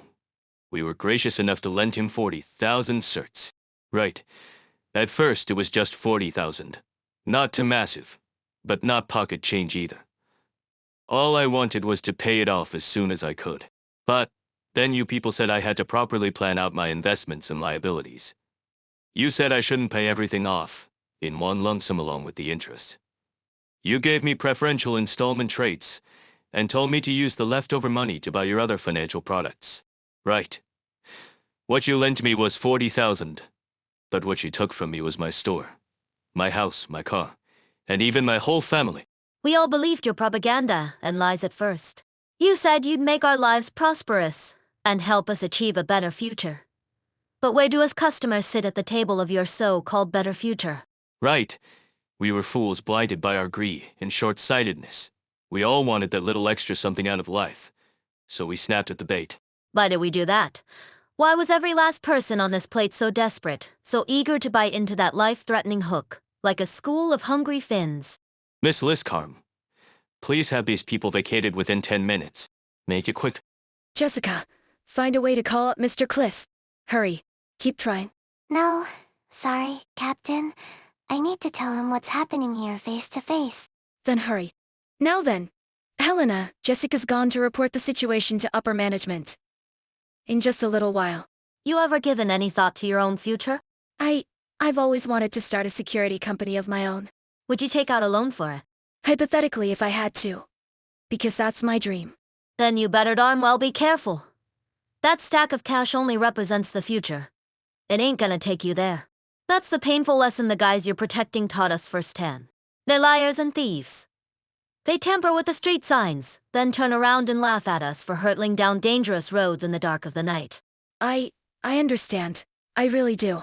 Mr. Governor, let's dive straight into the key issues. As we all know, there are still a number of areas in the transitional phase between frontier settlement and fully developed zone. Most of these settlements in the region are pioneer plates with decades of history and their own core industries, but don't yet meet the standard to be considered nomadic cities. Correct. It's just as you say. I've heard that the state government is currently grappling with the question of how to dispose of these plates. Nomadic plates are an important strategic resource, so I cannot agree with your use of the word dispose. Providing assistance to these transitional areas and their residents has become one of the most important items on our desk. Additional investment, tax exemptions, school admission discounts, and low-interest loans. All of these policies are designed to benefit people living in just those situations. Manage. Fetch the authorization agreement, the one sent by the state government, that allows us to mobilize private armed forces in case of emergency. Hurry it up. Don't just sit there gawking. Decades ago, when our forefathers came here, the Colombian customs officials asked about their dreams. Later, when development on the plate was booming, you encouraged us to stride forward towards a brighter tomorrow, saying that all of Colombia wanted to hear our enthusiasm. But now that we're destitute, sickly, and worthless, you're slamming the door in our faces. That's not how this works. We'll holler, we'll shout, and we'll roar, so you'd best prick up your ears and listen. We cry out for a blizzard, and the mighty storm comes, pushed out in the wilds, with hardly a crumb, far away from the lands where we've grown. Searching for new lands, new soil to call home. About these low-interest loans? Did I catch you on the back foot? How unusual. Normally, you'd be bombarding me with questions. To be honest, I think this is a rather tough question, and hope that you'll answer it truthfully. Some believe that providing a deferment on the interest is simply using tax money to subsidize the local economy, which is not only a waste of money, but also dampens the enthusiasm of the residents and promotes laziness over self-reliance. Speaking from the state's perspective, we have identified specific plates where something similar can be observed. But we must also extend an appeal to our other citizens. Please show patience and wait for our projects in the transitional zones to fully come to fruition. I implore you to have faith that our local residents aren't lazy, but simply need time to rediscover how to use their legs to walk again. The day they're strong enough to cast aside their crutches, they will repay our Colombian brothers and sisters back in full, with their hearts full of gratitude for your generosity. Found. Go and close the windows. Draw the curtains tight, and stay away from doors and windows. What are they doing outside? Sing. The plow rudges on. The hammer strikes true. With our own two hands. There's nothing we can't do. Ever since the day we were born. A heavy burden we've always worn. Your 10 minutes are up. Seeing how they still refuse to vacate the premises, we'll have to resort to more forceful measures. Sorry, ma'am, but we can't do that. We shouldn't let these sorts of things get between our partners. If you insist on neglecting your duties, then I can only regretfully inform you that your team is now under my direct command. Who the hell do you think you are? The agreement to reclaim this plate was jointly signed by the local government, the bank, and Blacksteel. There are clauses within it stating that Blacksteel's personnel must obey our commands and mobilize in case of extraordinary circumstances. This is an authorization letter sent at the time of the signing. Please take a look. You do not have the authority to override our actions, ma'am. No, it says it right here in no uncertain terms. I do have that authority. Now, Miss Liskar, do it. Apologies, but I'll have to kindly refuse. What you are refusing is not a minor request from a small bank, but a direct order from the government. Don't forget Blacksteel is only what it is today because of the trust that Columbia has poured into it. But trust is easily broken. Even a tiny breach is enough to tear down everything that's been built up. Do it. Do not make me repeat myself. We're the ones who starve, we're the ones who die. For a null and empty check, we paid the final price. We're not in that future. My oh, my oh, my oh, my oh. Goodbye, my sweet home. A good long goodbye. Now far away, from the lands where we've grown. Still searching for new lands, new soil to call home. Ma'am, it makes no difference how many times you say it. I'm not going to open fire. Let me say this again, I will not open fire, nor will I allow any of my squad members to do so. My job is simply to ensure that nobody breaks into the bank and threatens your precious lives. And as far as I can tell, these people pose no threat to you, and merely wish to say goodbye. My sincerest condolences if your fragile heart is wounded by this. After all, parting is always such sweet sorrow. Isn't that right? Listen up, everyone. Nobody is allowed to move without my direct order. Roger. Roger. Roger. Roger. Now, turn around, ma'am. This is what it truly means to sing. So just sit back and enjoy the show. The vast lands of the frontier still have considerable potential for development, and we earnestly invite everyone whose talents have not yet been put to their best use to join us out there. But for those who remain steadfastly committed to their hometowns, we've also been preparing a plate redevelopment plan. And what is this plan exactly? For certain plates that have not been meeting industrial benchmarks, we've thought up redevelopment plans to give them a brand new image. The high-tech industries attracted by the state government will make use of these valuable plates to expand their cutting-edge businesses. What exciting news. I'm sure all the residents of those plates can't wait to see the bright new future that awaits them. We already have concrete plans for a number of them, including Basewood, Dead Horse, and Davista. I wonder if anyone in the audience is tuning in from any of those plates. I'm sure it'll be the best news they've heard all year. Mr. Cliff, you wouldn't believe how excited I am to see the splendor of Fort Barron with my own eyes. You're too kind. It's our honor to work with a company like yours. If at all possible, I would like to continue our partnership across other business ventures, out in the frontier. I was just thinking the same thing. It's always a pleasure to speak with you, and I hope that never changes. After all, towing is a long process. and we might not be parting ways until the snow melts in the spring. Too soon, if you ask me. Sir, please, let me in. I have something urgent to report. If you ever need anything, my door is always open. Please open the door, sir. It's an emergency. I'm begging you. Sounds like you have urgent matters to attend to. Give me just a minute. What are you doing here, Jessica? Who gave you permission to come yelling and banging on my door? My apologies, sir, but the contents of Jessica's report are, in fact, urgent. Out with it then. That man over there. May I use your restroom? Go ahead, now. What exactly was so important that you had to come running to me? The bank is trying to leverage their deal with the government to make us open fire on a civilian crowd. And did you do? I can't say what happened after I left, but there's no way we'd obey that order. All right, I understand. You can leave now. What are we going to do about the residents? That's none of your business. But, can you at least? If you still don't get it, I'll spell it out for you. It's none of your business. And it's none of mine neither. Are you serious? The feeling of being superior to others? Cliff narrows his eyes, scanning the now unfamiliar mercenary before him from head to toe. I'm in my 90s, Jessica. It takes more than that to get me excited. What do you get from surrounding yourself with these people? It's a word that means less and less to me as I get older. Black Steel is a pansy, and I'm the boss. What do I need pretty words for? I remember what your father once told me. That you wanted to resolve conflicts and protect others. That's right. In that case, why not become a police officer, a judge, or a peacekeeper?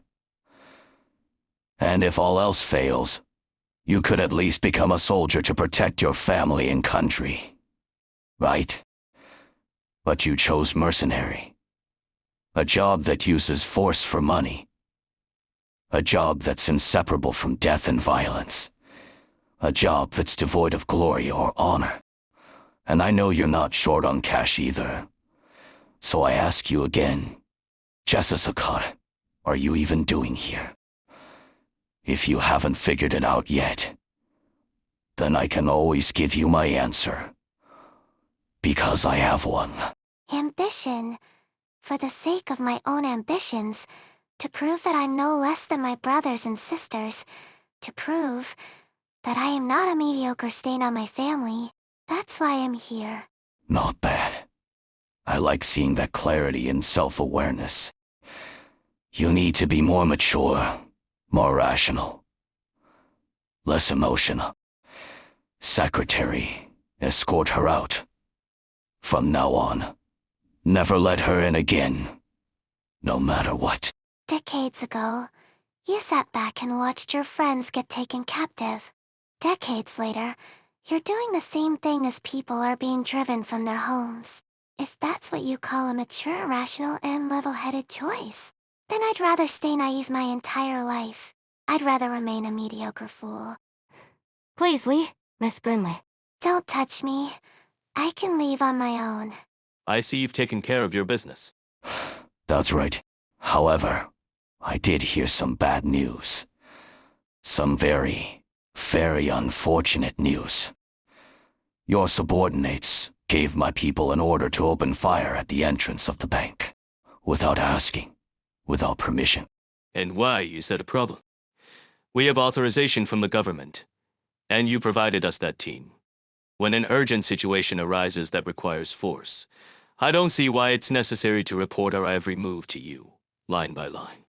You can rest assured that our people will show restraint, but during emergencies, our own needs must come first. I don't think you understand what I'm saying.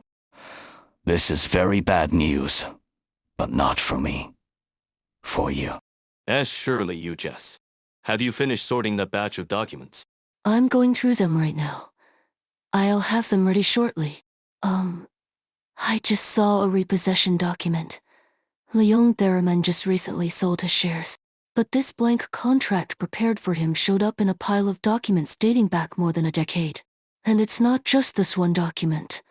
Many of them have been misplaced and don't have any signatures on them. They weren't misplaced. They were prepared in advance. But 10 years ago, many of these people hadn't even set foot in the bank yet. Sylvia, we have a professional actuarial system. Our concern has never been collecting a bit of interest on the loans. We've always had our eyes on the prize, and that's never changed everything here. That isn't what you told me before. True. You aren't part of the inner circle, so it's understandable that you'd be out of the loop. All the more reason to work harder and rise through the ranks. But given the current situation, I think you'd best make full use of the opportunity you have before you. Where did you go? What happened to your arm? Pushed my luck a little, and they finally put me in my place. If I were to leave this town, would you come with me? What did that guy say to you? Nothing. Just proved once and for all that he's still a good-for-nothing bastard. But that good for nothing bastard is the reason you left Laterano without a second thought. First set foot on Colombian soil, and joined a war that took nearly everything from you. The ideals he painted back then were so mesmerizing, so tempting. To be a hero, to lead our people to end the war, to build a new paradise. Beyond Laterano, you know how it is for young ones with their heads in the clouds. Always following whoever shows the most confidence when peddling their dreams. I know, Woody. I know. But I ain't even saying you were tricked. I'm just saying you don't have to be ashamed of your past. Those mistakes made you who you are. Sure, you can look back every now and then, but don't you ever regret it. Helena. Care for a dance, Woody? I can teach you. When I was 18, some awkward fella taught me these steps. He was a complete fool through and through, but that didn't stop me from loving the dance. I already know how to dance. Oh, how come I never knew that? Since when? Since I was little. And of course you didn't know. I never told you. Where'd you learn? On my way back to the dorms. Wanna give it a go then? It'd be my pleasure. Ma'am. Why didn't you just walk away when you got the order to vacate them? When you're disobeying orders, might as well go all the way. What a drama queen.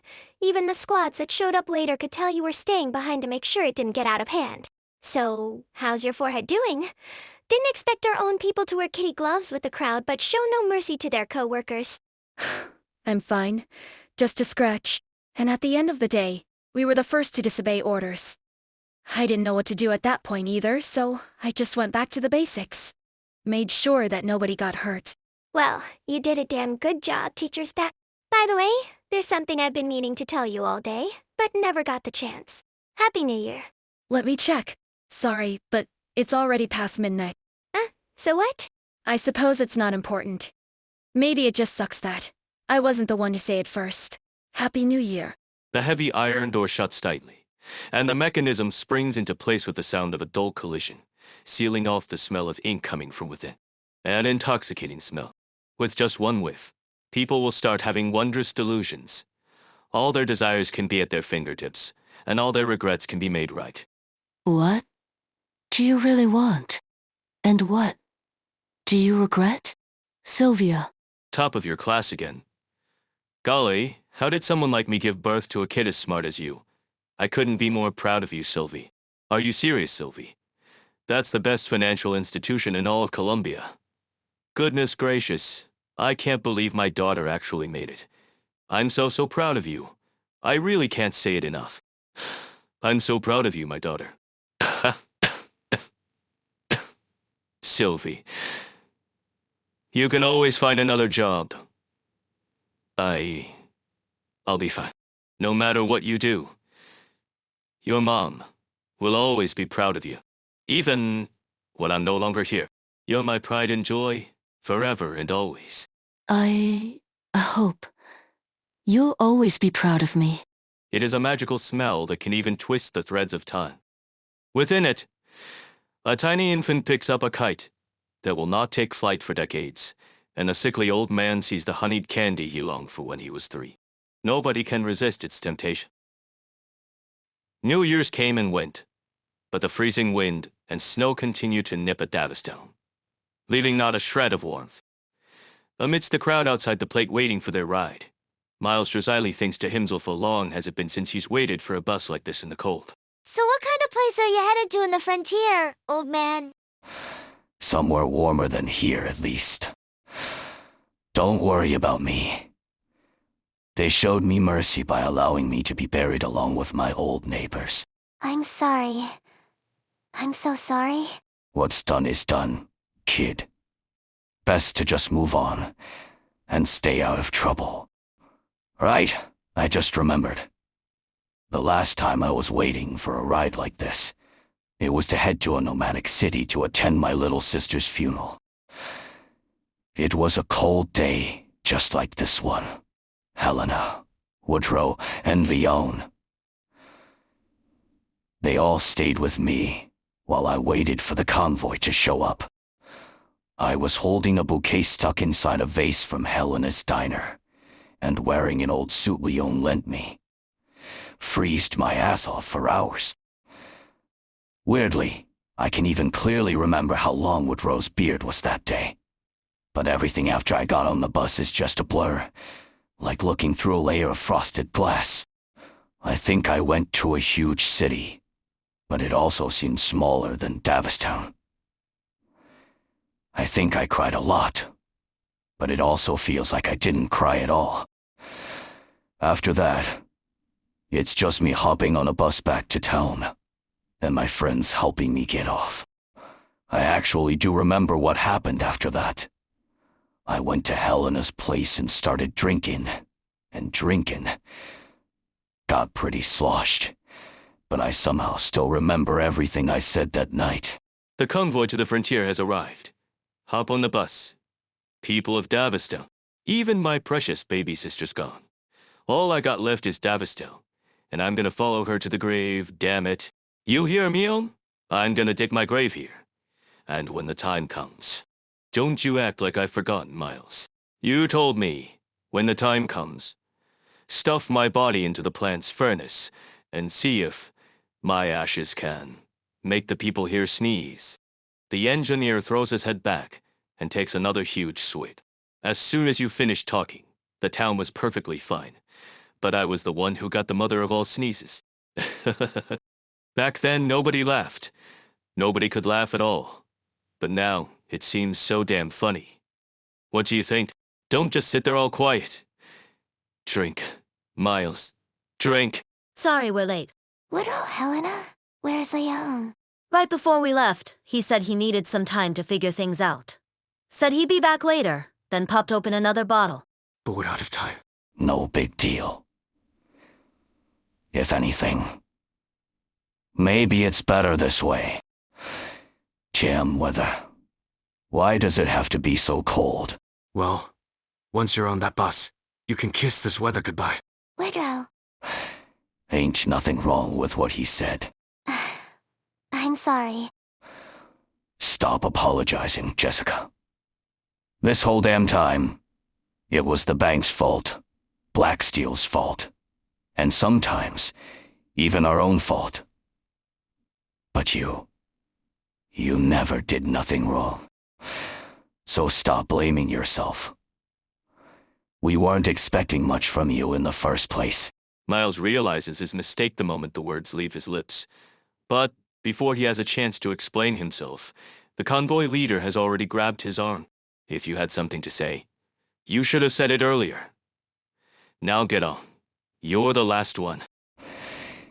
Jessica, If we wait any longer, I trust you'll take personal responsibility for any rustlers or catastrophes that show up.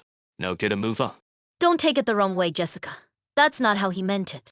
I know, but he's not wrong either. I've done so much here, but in the end, I never actually accomplished anything. Nothing changed. Who, Woodrow? Or is it Helena? Stop rushing me. I already said I'm over it. I'm gonna go see Miles off. What? You're here to chase me out too? Unlike what Leon is used to seeing. Sylvia does not apologize, bow her head, and run off. She stands there for a moment, tightly clutching something to her chest. Then stiffly puts one foot forward and walks into the diner. She keeps walking until she reaches the seat closest to the counter, sits down with her back to the door, and stares straight at the empty chair in front of her.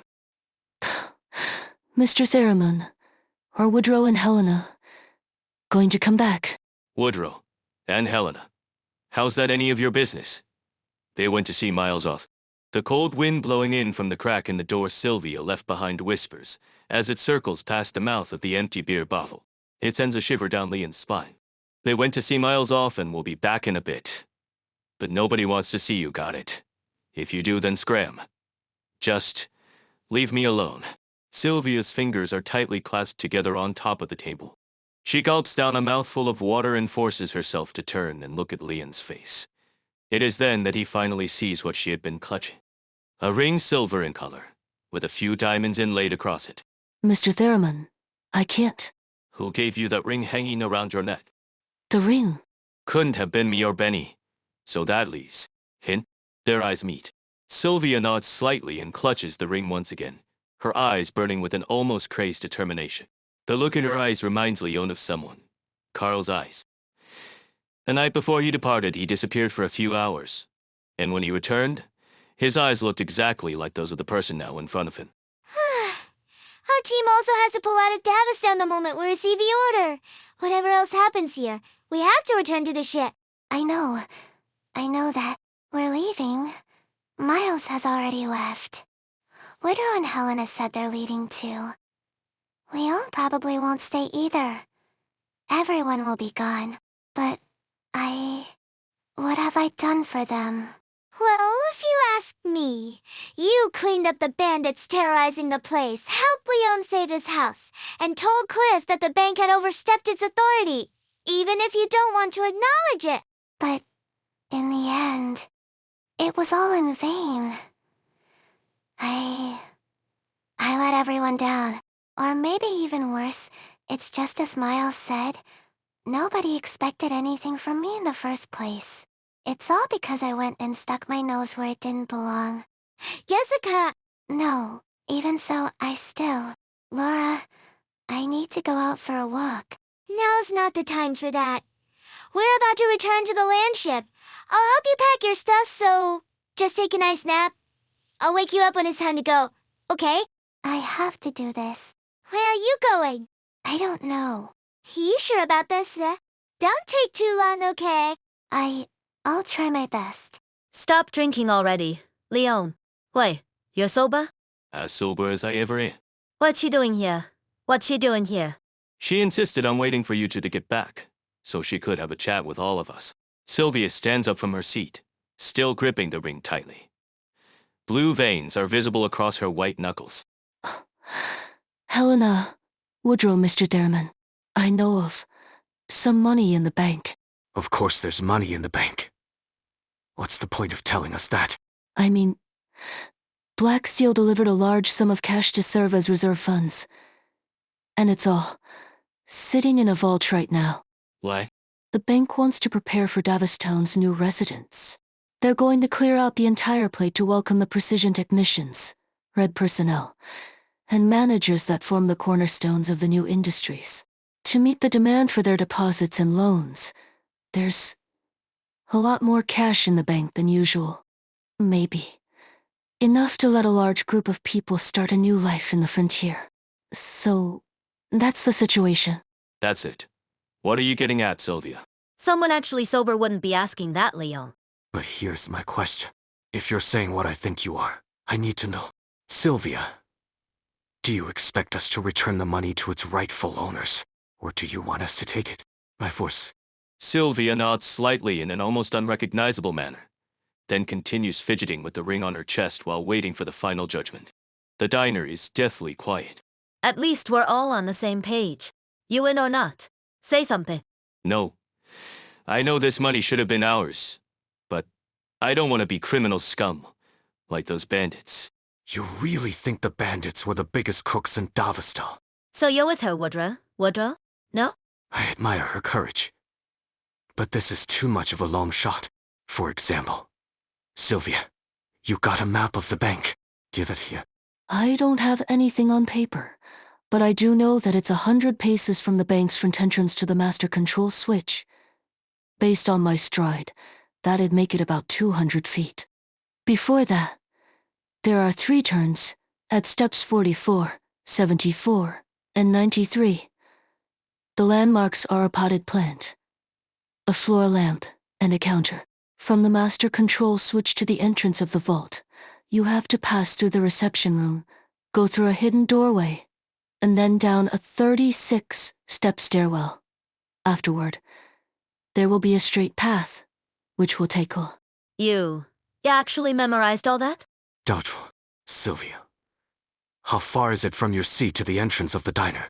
I just walked 18 paces, and after the 6th step, I made a right-angle turn for a total distance of about 36 feet. She didn't memorize it. She's just been there countless times. As you just heard. Woodrow, what do you reckon our odds are if you joined us? And what about with Leon? How are we supposed to get all this cash out to the frontier without leaving any traces? I can take care of that. I don't doubt you can't survive out there. But what about the money? Helena lets out a sigh. She nimbly hops over the bar counter, picks up the knife on the table, and bends down to pry up the floorboards. Crate. Crate. A cloud of dust, ancient and full of history, rises from her feet. Don't act like you got me all figured out just 'cause you found that box when the water leaked. The man who left me this place as well as his passbook. Any idea when I met him? Surprise me. When I was 18. At the time, my old man was trying to sell me to his boss's son, so he could climb up the ranks. When I heard the news, I ran to the bar and hid there all night, which is where I met him. In the end, we hopped on his burden vest in the dead of night and rode until that stifling old place was nothing but a distant memory. Wait, you eloped with him when you were 18, but by the time you got here. We broken up. Hadn't seen him for over 2 decades. I lived by my lonesome in the frontier for over 20 years. You think after all that time, I wouldn't have learned how to line my petticoats with goldbacks? Helena flashes a sweet smile, removes the weapon from her shoulder, and places it on the table in front of Sylvia.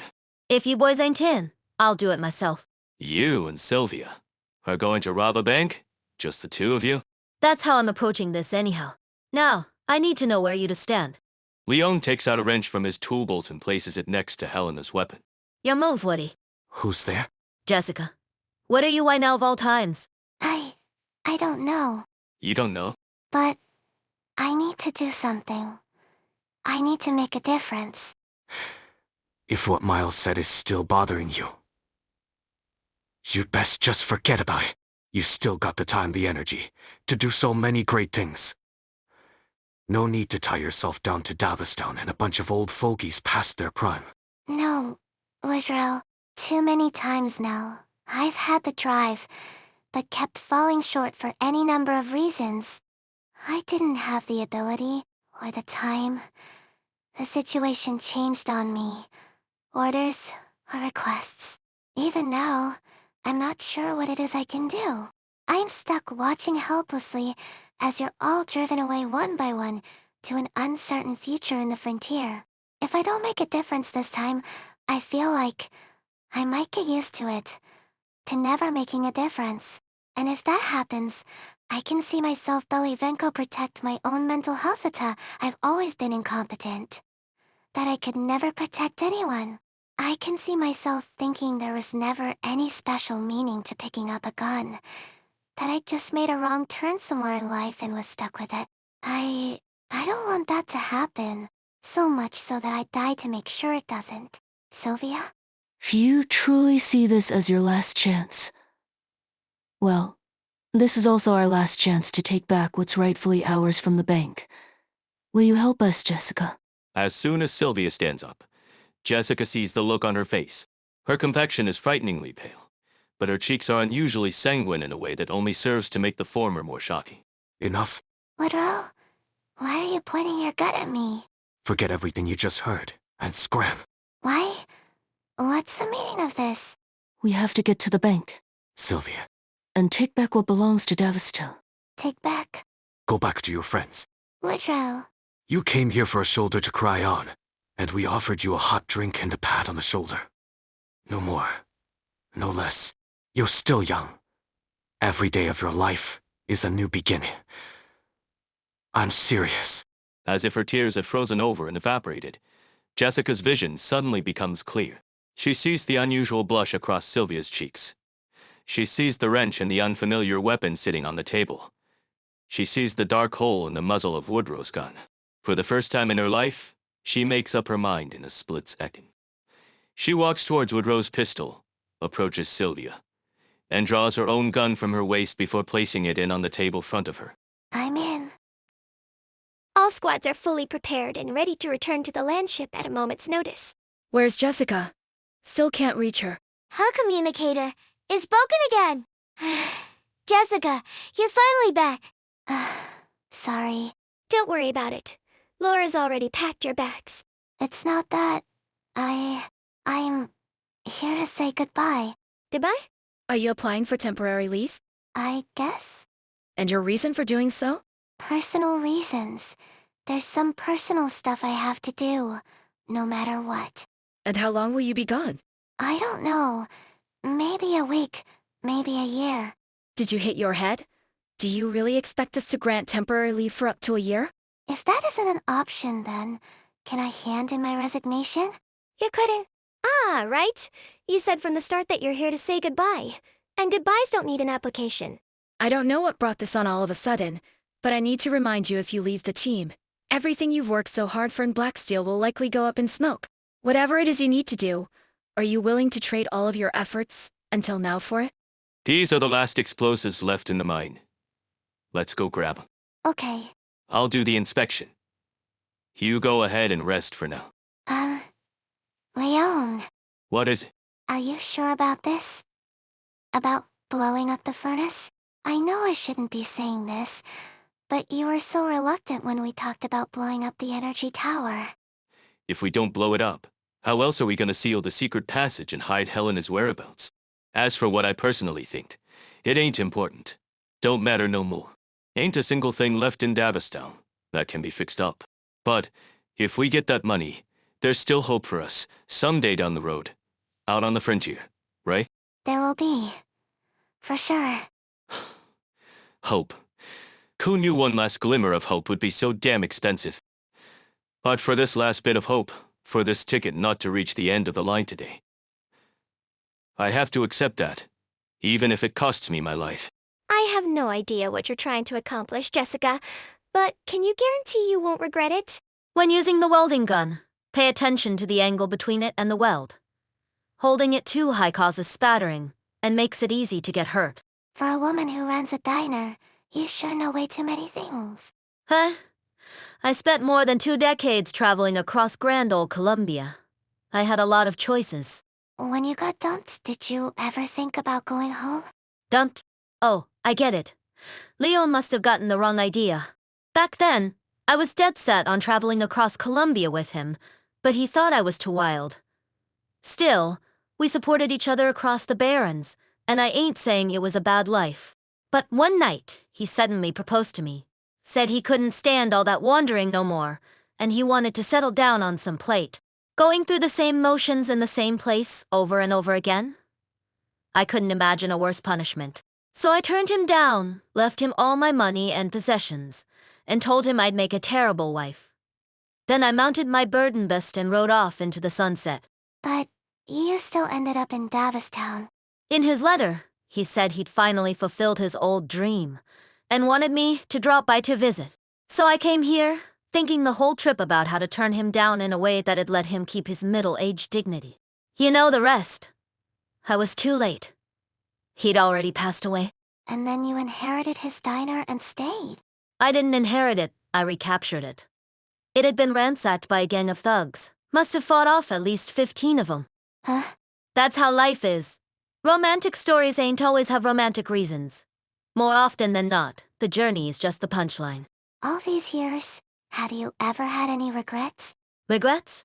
Like, for eloping, for breaking up, for not being able to see him one last time, or for staying behind in Davistown.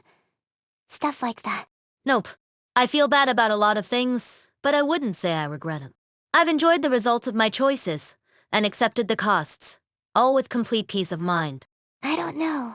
You made such a huge decision without even thinking it through? That's not what I mean. I've given a lot of thought to your questions, and I've heard other people's answers too. In a sense, I even agree with them. But I can't just regurgitate what they said and let them make my choices for me. Because in the end, their answers aren't mine. I don't know if throwing away my past life is too steep a cost. I don't know if I'll regret this later, nor do I know what'll happen to me in the future. But despite all that, I have to do this. I understand. Nevertheless, I have to reject Jessica Brinley's request to be temporarily discharged from the team. I see. Then I'll have to resign. Jessica, Liscarm, Captain? even the slickest, most experienced veterans who don't give two shits about their job wouldn't throw around the word resign as casually as you do. But I also have to imagine that maybe what I'm seeing here is a Jessica who's finally cast aside her fears and self-doubt. A Jessica who's truly found herself. I still object to your decision vehemently, but if you've made up your mind. I'm sorry. I really am. Give it a break already. And stay safe out there. Jessica. I'm sorry, Laura. To tell you the truth, I had an inkling this would happen when I couldn't contact you. But if you've already made up your mind, can I get one last hug? Think of it as a parting gift. Before Jessica can answer, Laura has already taken a few steps forward and wrapped her arms tightly around her. With her back to Liscarm and Franca, she also stuffs a tiny slip of paper into Jessica's pocket. Wait until we're gone to read it. Take care. Stay safe. Anything else we need to do, Captain? Then, let's get going. Woodrow, are you and Leon really going to be safe out there in the woods? After the heist, there will definitely be a bunch of people after you. You really need to start thinking about your own future, instead of fretting over us geezers. I haven't given it much thought. Maybe I'll have plenty of time to figure it out from a jail cell. Not planning on staying a mercenary. I just don't want to spend the rest of my life on a battlefield. Jessica, whether you decide to keep fighting or to put the battlefield behind you, I just hope you won't blame yourself for not finding an answer. What did you end up choosing? After the Revolutionary War, I stumbled around blindly for a long time. Until I finally decided to live a boring life, day by day. Does that really count as an answer? Why not? Just 'cause you're the only one who thinks so, doesn't mean it's wrong. You're still young. Got a long road ahead of you. Wait, find my answer? As she looks at the now abandoned safe house, Jessica feels a soreness coming from her nose. She sniffles and gives it a rub, then opens up the slip of paper from before. Following the instructions of a few numbers scribbled on the note, Jessica turns to an inconspicuous corner of the safe house where she finds a partition made from wooden boards. Save. 7. The back of the 8th board is hollow. The cavity behind the board is filled to the brim with equipment, all brought here by Jessica herself when she set out from Blacksteel's landship. Sitting on top is another note in the same style of scribbles. I take it you have unfinished business in Davistel. This gear should come in handy. Just forget about everything else and do it. I believe in the choice you made, so believe in yourself too. At the bottom of the note, here's one last line. Goodbye, Jessica. Hopefully we already parted ways on a high note. Sorry, I'm not late, am I? I needed some time to sort through my gear. We still got 5 minutes. Where'd you get all this stuff? A parting gift from a friend. Then I'll have to give him a right. And proper thank you if we ever meet again. One last till we go through the door. Helena and Leon are in charge of clearing any obstacles and grabbing the money. Jessica and I will be on crowd control. Then we catch up afterwards. Once the deed is done, Helena takes the money with her through the secret passage, while the rest of us draw attention away from her. Any questions? If only there were more explosives. We ought to give that bank a little surprise. Settle down. If the info we got from Sylvia is correct, we'll need to save most of them to breach the last door. The key to our success is speed. We don't have much time. The mercs on duty will be back in half an hour. Even if we can get the job done in that time, the explosion will definitely attract Blacksteel's attention. However, most of the mercenaries are back on the landship tonight, and it'll take them time to arrive. If it comes to that, just leave it to me. I'll buy you the time you need. Time to go. Who the hell are you?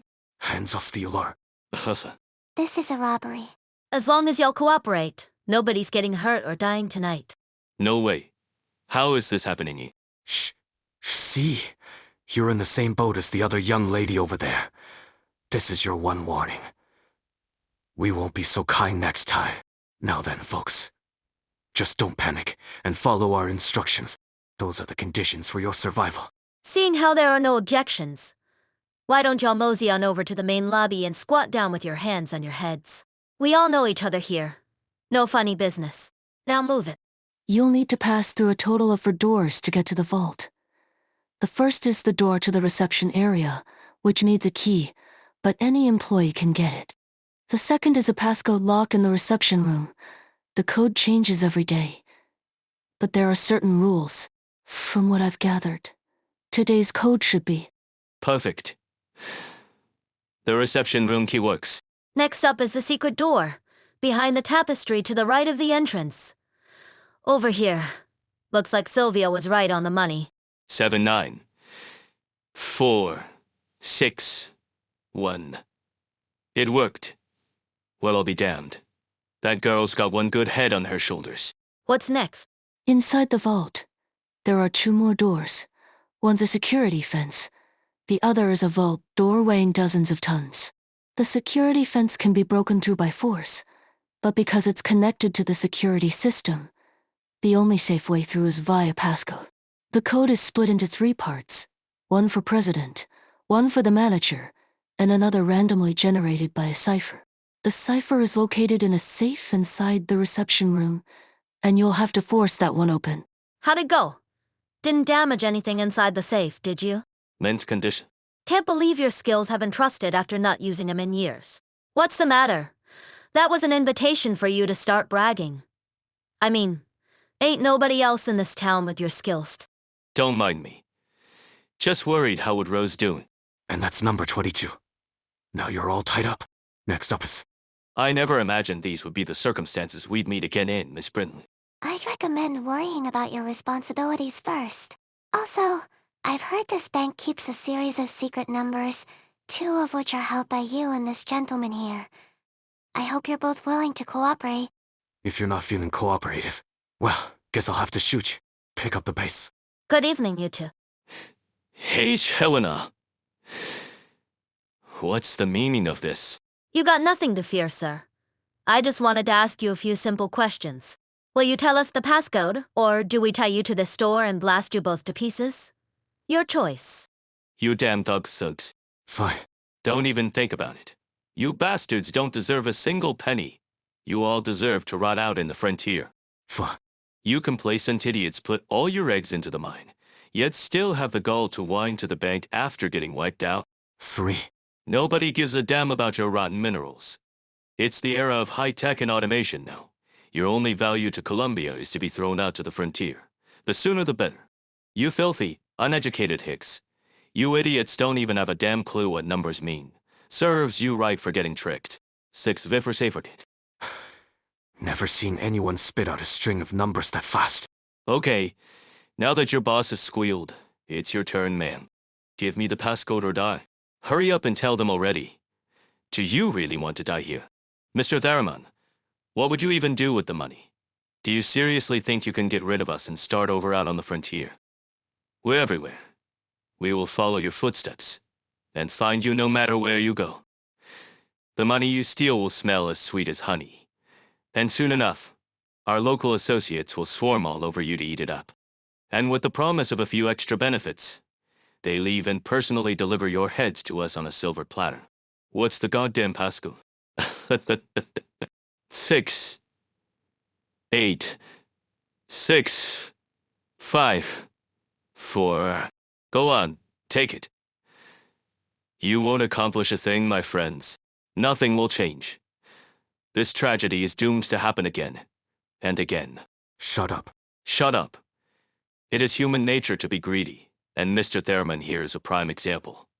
Had he not been so eager to cling on to things that never belonged to him. You shut your mouth. How far you've fallen to mingle with this sorry lot, Miss Jessica Brinley. Leon Theraman here could have left this place ages ago, taken his children with him to Ironfort City, New Latrobe, or Bunker Hill. What kind of blasting engineer wouldn't be able to learn enough to put food on the table? How else would he have ended up like, if not for his greed? Leon, she's right. The door's open. Leon suddenly turns to look at Helena without saying a word. She is shocked to see the panic in his eyes. It takes her a few moments to understand why. She gave us the right passcode. I know. It's fine. I know. If you manage to open the first 3 doors, congratulations. The last is merely an extra credit question. It appears the most complicated, but the solution is the simplest. Blast it open. Leo, how are the explosives? Primed and ready. Do it. Like a precise surgical operation. The steel bars buried deep within the concrete are located with pinpoint accuracy and twisted until they break under the force of the explosion. The fuel ignites under tremendous temperatures, bursting into layers upon layers of flames that gently wrap around the steel. Then, at the moment it lets its guard down, all its defenses are stripped away. The powerful backdraft caused by the explosion tears apart the stack of bank notes floating on the upper level, and the shredded paper is sent spiraling down the underground cavity. For a few moments, the snowfall here is heavier than it is outside. The 4 people present are rendered speechless by this snow that so many people could only dream of seeing. Breathtaking. Lord Almighty, I've never seen this much money in my life. But it's also nothing compared to what the bank has bled from us. Folks, start filling those bags. We got more than enough to keep us busy. Don't just stand there gawking. What are you thinking about? Nothing in particular. It's just, this is the first time in my life I've ever wanted money so badly. It feels new and exciting. Hold on for 10 more minutes. Blacksteel's convoy will be here soon. That's not going to take us to the energy tower. I'll stay behind. Y'all go on ahead. How much time can you buy us? How much time do you need? At least half an hour. Woodrow draws his revolver from its holster and counts the bullets. An hour, maybe? You need time to set the explosives too. More than enough. Woodrow. Goodbye, Woodrow. Hurry. Right. Jessica. What is it, sir? Thanks. Thanks for bringing it all the way here. Woodrow fixes his hat and turns around to walk down the long street. Soon, his silhouette has disappeared into the night, leaving only a farewell ringing in the air. Until we meet again, friends. Sir, we've finished testing the propulsion equipment. The engineering team is double-checking the connection's structural integrity now. Sir, What's the ETA for our departure? everything should be ready by Wednesday. Good. Be pardon me, but I have something to report. I'll take my leave. All right. What is it? The team stationed on the plate has requested backup. They say a gang of robbers have blown open the bank's vault door and stolen all the reserve funds inside. There are 4 of them, and they've all been identified. It's Mr. Bianchi and his friends, as well as Who? Miss Brinley. Should we send anyone, considering that you just sent away all the security personnel stationed at the bank the other day? Let's prioritize preparing to tow the plate. No need to stop the work we have on hand. But send out anyone we have to spare. One more thing. Considering Miss Brinley's unique status, should we? Don't hurt her. We have to save face for the Brinleys, after all.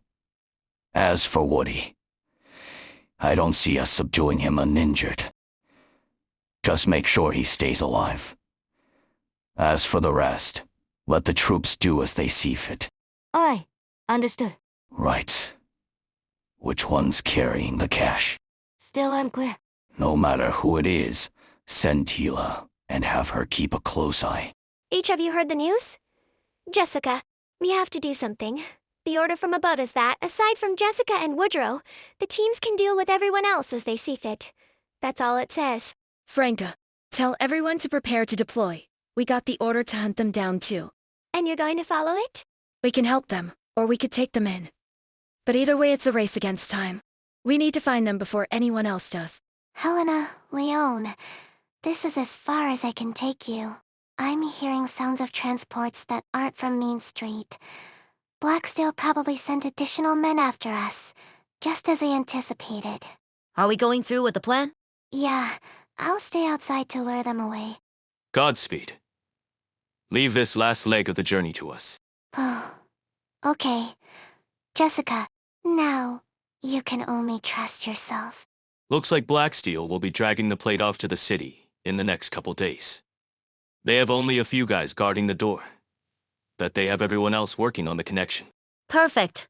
Won't be too hard to deal with then. How are those soldiers doing? Sleeping like babies. Might wake up with a sore neck, though. We need to hurry. If we want to blow up the power plant and seal off that passage completely, we need to set up the explosives there. Look at those car lights. The Blacksteel people must be getting close to the mine. Helena, you should go. I can take care of this by myself. Deal. Your job is more important. We still haven't broken through their defenses. Not a single car can get close to the central avenue. How many robbers are there out on the street? Just one. Is the backup here yet? Not yet. Let's stop the car here.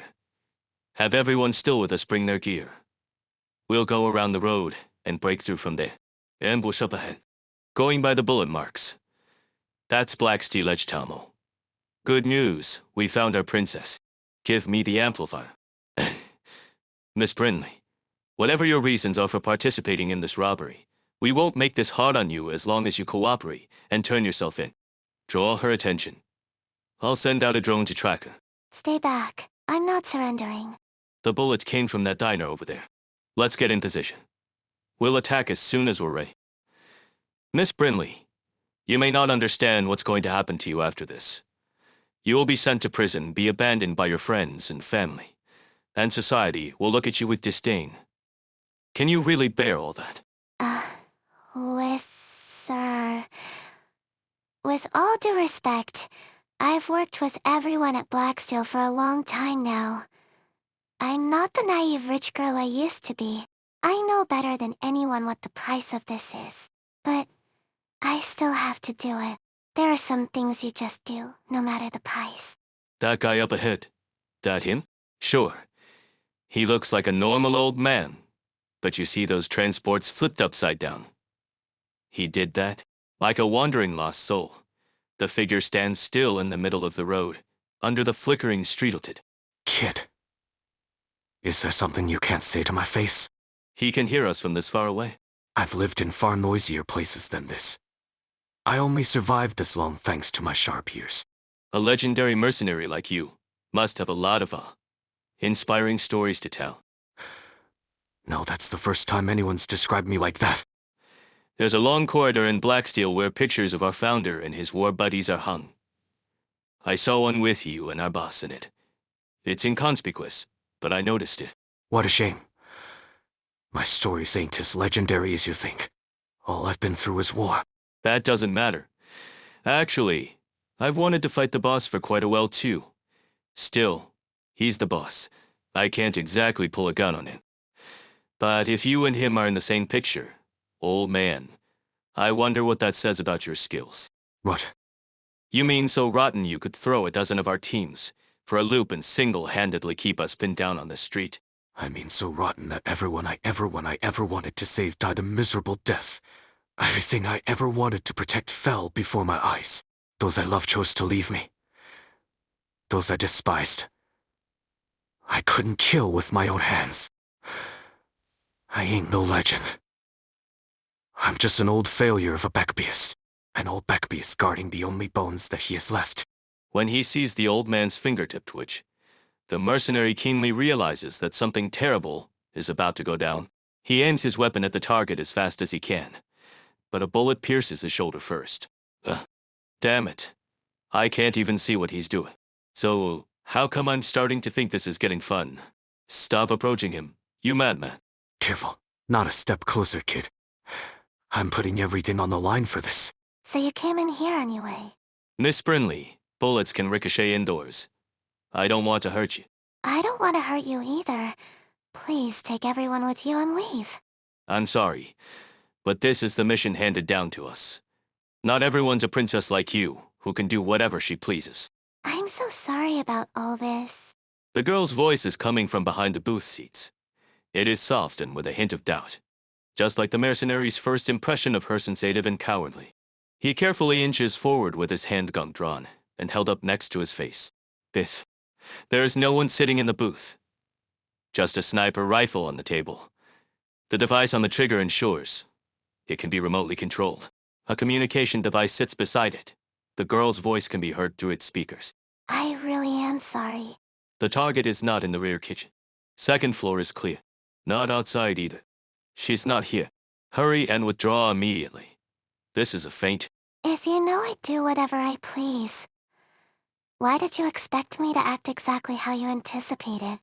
No, don't withdraw yet. A fiery beam of light crashes into the ground outside the window. All units, get down now. Before he can finish, there is a loud explosion. A tire crashes through the window and, still smoking and on fire, makes a few loops on the ground before falling to the glass-strewn floor. All blown up. Without any transports, it'll take some time for them to make it to the power plant. That's plenty. Mademoiselle? Looks like I need to hurry. According to the plan, you'll leave through this secret passage, and I'll set off the power plant. Once this place explodes, no one will find the passage. Leon. Do you have a map of the route? Yeah? This path is connected to the underground sewer system. The passages there are complicated and twisty. Only one will lead you outside the play. Jessica hid some transports and supplies near the exit. Avoid military stations on the way to the frontier. There's bound to be plenty of thugs and bandits too. Leon, how many times have we been over this already? As for the dangers of the road, Woodrow's talked my ear off about them already. Yes, it's dangerous. We all know that. I'm just worried. I don't like making promises, you know. But I can promise you this no matter what happens. I'll do everything to reach my destination. Even if I fall. You won't. You won't, Helena. Because I'll be right behind you. I'll take down every obstacle that slows you down. That's my promise to you. You just need to keep running straight ahead. Remember? Keep going straight. Don't look back. I will. Leon, goodbye. Now go. He looks on as the dark, narrow tunnel angles Helena's silhouette. Finally, he can't help but turn around to take a look at the plant's generator in the center of the room. There is barely anyone left on the plate, but the fire in the furnace burns as strong as ever. The flames are reflected in his eyes. Dancing, stirring, leaping. Yet even that is unable to melt the frigid ice lying in their depths. Now, it's just you and me. You're late. The old saint is gone. Where did he go? Demai. You're wounded. It's fine. He held back. Oh, I almost had it. Damn it. One suggestion. If you girls run into him, try attacking his left shoulder. I appreciate the advice. Now if you'll excuse us. Faster. I have to hurry.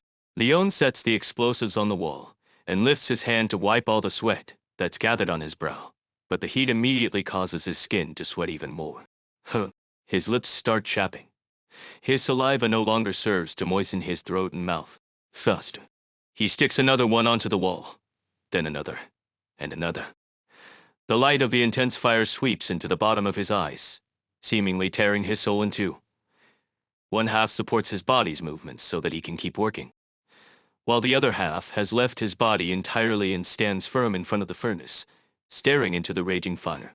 As he attaches another stick of dynamite to the wall, he notices someone walking toward him from the light of the fire. Come with me, Leon. We'll head to the frontier. That's where our new home is. Miles, don't go. Where are you going? Another stick of dynamite is set on the wall.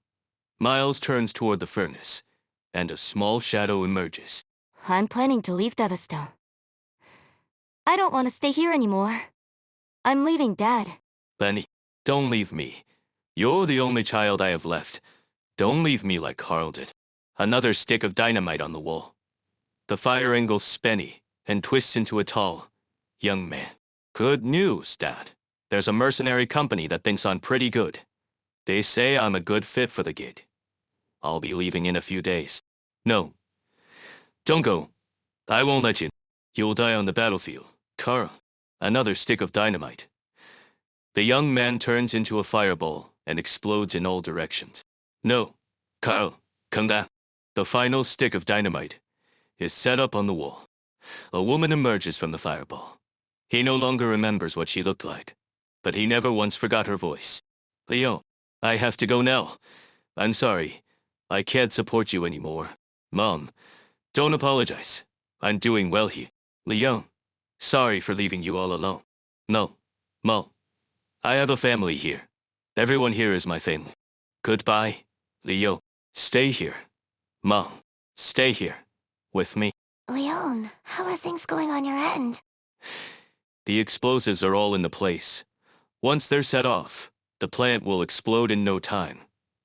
Then, after the energy tower comes crashing down, no one will ever find that passage again. When are you leaving? I've lured the nearby mercenaries away, so I'm on my way there to pick you up. No, don't come. Have you already left? No, it's just... I don't want to go. Jessica, tell this to Sylvia for me.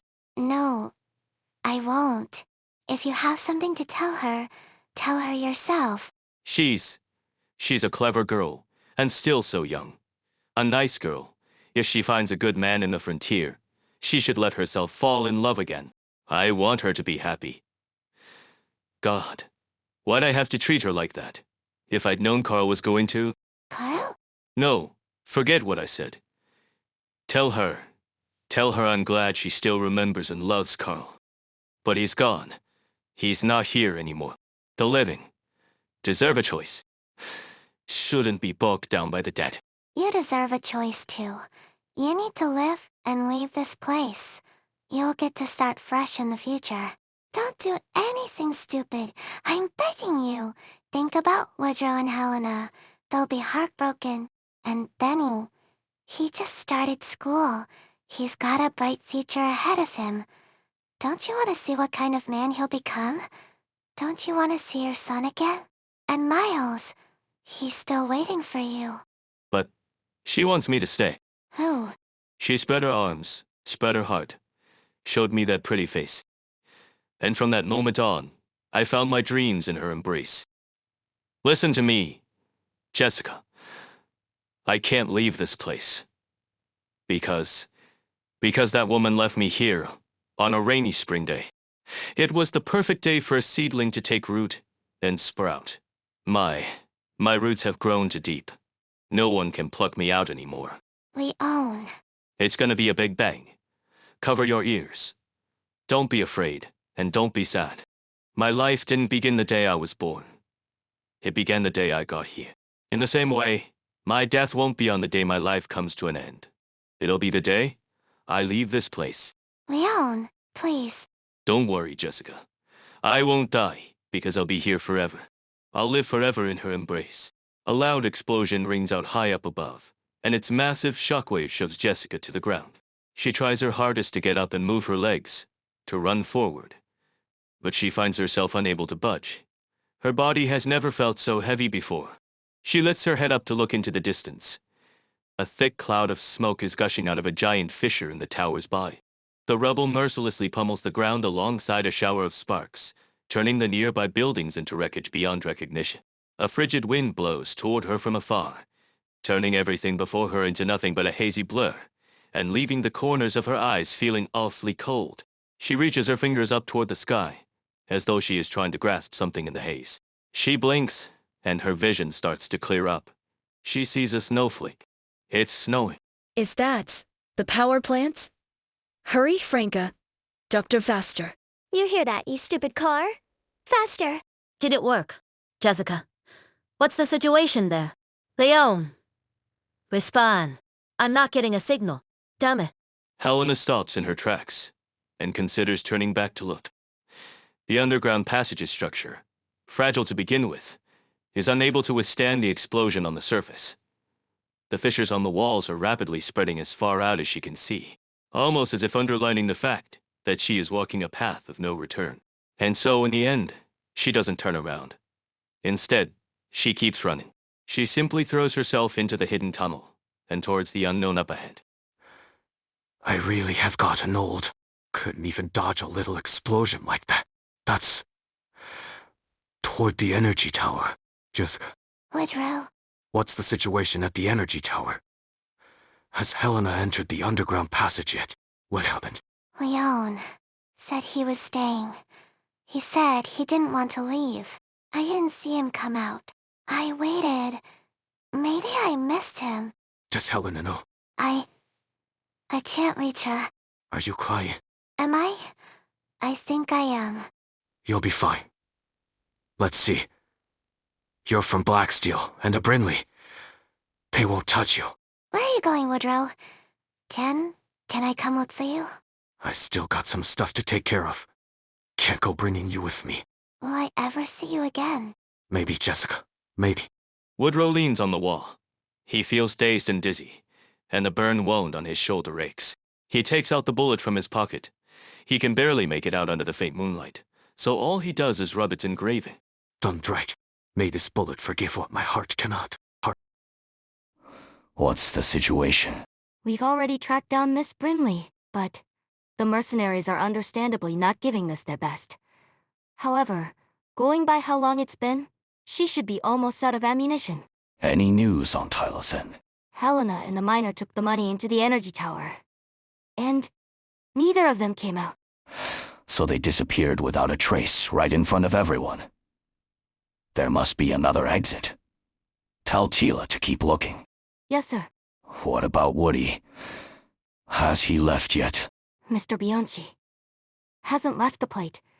It seems he's effectively given up on their initial escape plan. After all, according to Tyler's report, he was planning to hide in the mountains with the miner once everything was over. Where did you go, Woody? He's heading toward us. Should I send someone to intercept him? Forget it.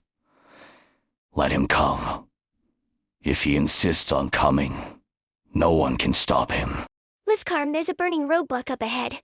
I can't drive past it. We'll have to walk. Are those black steel transports? Was it Woodrow or Jessica? At the very least, that tells us that not everyone was inside when the energy tower exploded. Wait, Lizcarm, there's news from command. Warning all fire teams. The current situation is that, after the recent explosion, the target engineer's status is unknown and target Helena is missing. Hugh's orders are to give up on target Woodrow and focus on capturing target Jessica. The target is currently in an abandoned alley on the eastern side of the mine. Lizcarm, what do we do? You got here much sooner than I expected. Every last building on the way was empty. Wasn't much to do, but come find you. Are you blaming me for it? Anyone else more deserving? Sometimes, a man bears sin not because of something he's done, but because of something he didn't. Then you should have shot that bullet of yours decades ago. But you chose to flee. Why? Because after a long silence, my godforgotten empathy finally realized that another Sancta had showed up by my side again. It was you. I was a mess, Woody. Empathizing with me must have felt terrible. What was I supposed to do? It's the nature of all Sancta. We share everything always. And compared to what I read from your brain, what I had to go through at that POW camp might have been a walk in the park. What a cruel fate. You despise me so much, yet not even my pain can bring you joy. Reporting. Jessica spotted. Sharing coordinates. The target is heading outside the mines. She has a heavy energy cannon, a semi-auto assault rifle, and a handgun of unknown make. She's carrying all that by herself. Oh, right. She also has a heavy shield on her back, the kind that can be used as carriage if necessary. Well, that's something. Looks like after all these years, our princess has gotten pretty remarkable. How's she doing? Does she look like she could put up a huge fight? It's easy to spook a cornered thief. They get jumpy if you pull anything. She seems kinda calm. She's just walking straight ahead, not doing anything. In the alley, the girl carries her weapons and advances arduously through the blizzard. The dilapidated walls on the sides of the streets slowly pass her by. That is, until she reaches a fork. She freezes there for a brief moment, then tugs her collar and turns onto the path, where she must walk against the wind to proceed. Time was frozen in that POW camp. But outside, the war kept raging. That's right. After you two were taken prisoner, I took even more men to even vaster battlefields. In January, we had to cross the river against heavy cannon fire. In August, we had to defend our position in a scorching hot desert, ceding not even an inch to the enemy. Sometimes, we proved victorious, and we stepped forward over the bodies of our enemies. Other times, we found ourselves on the back foot, and we retreated past the bodies of our friends. And sometimes, things got even worse. Sometimes, I had to sacrifice some to save the others. Just like what you did to me. Right. I've done it plenty of times. Not just to you two, but to who knows how many. That's the dilemma war always puts in front of me.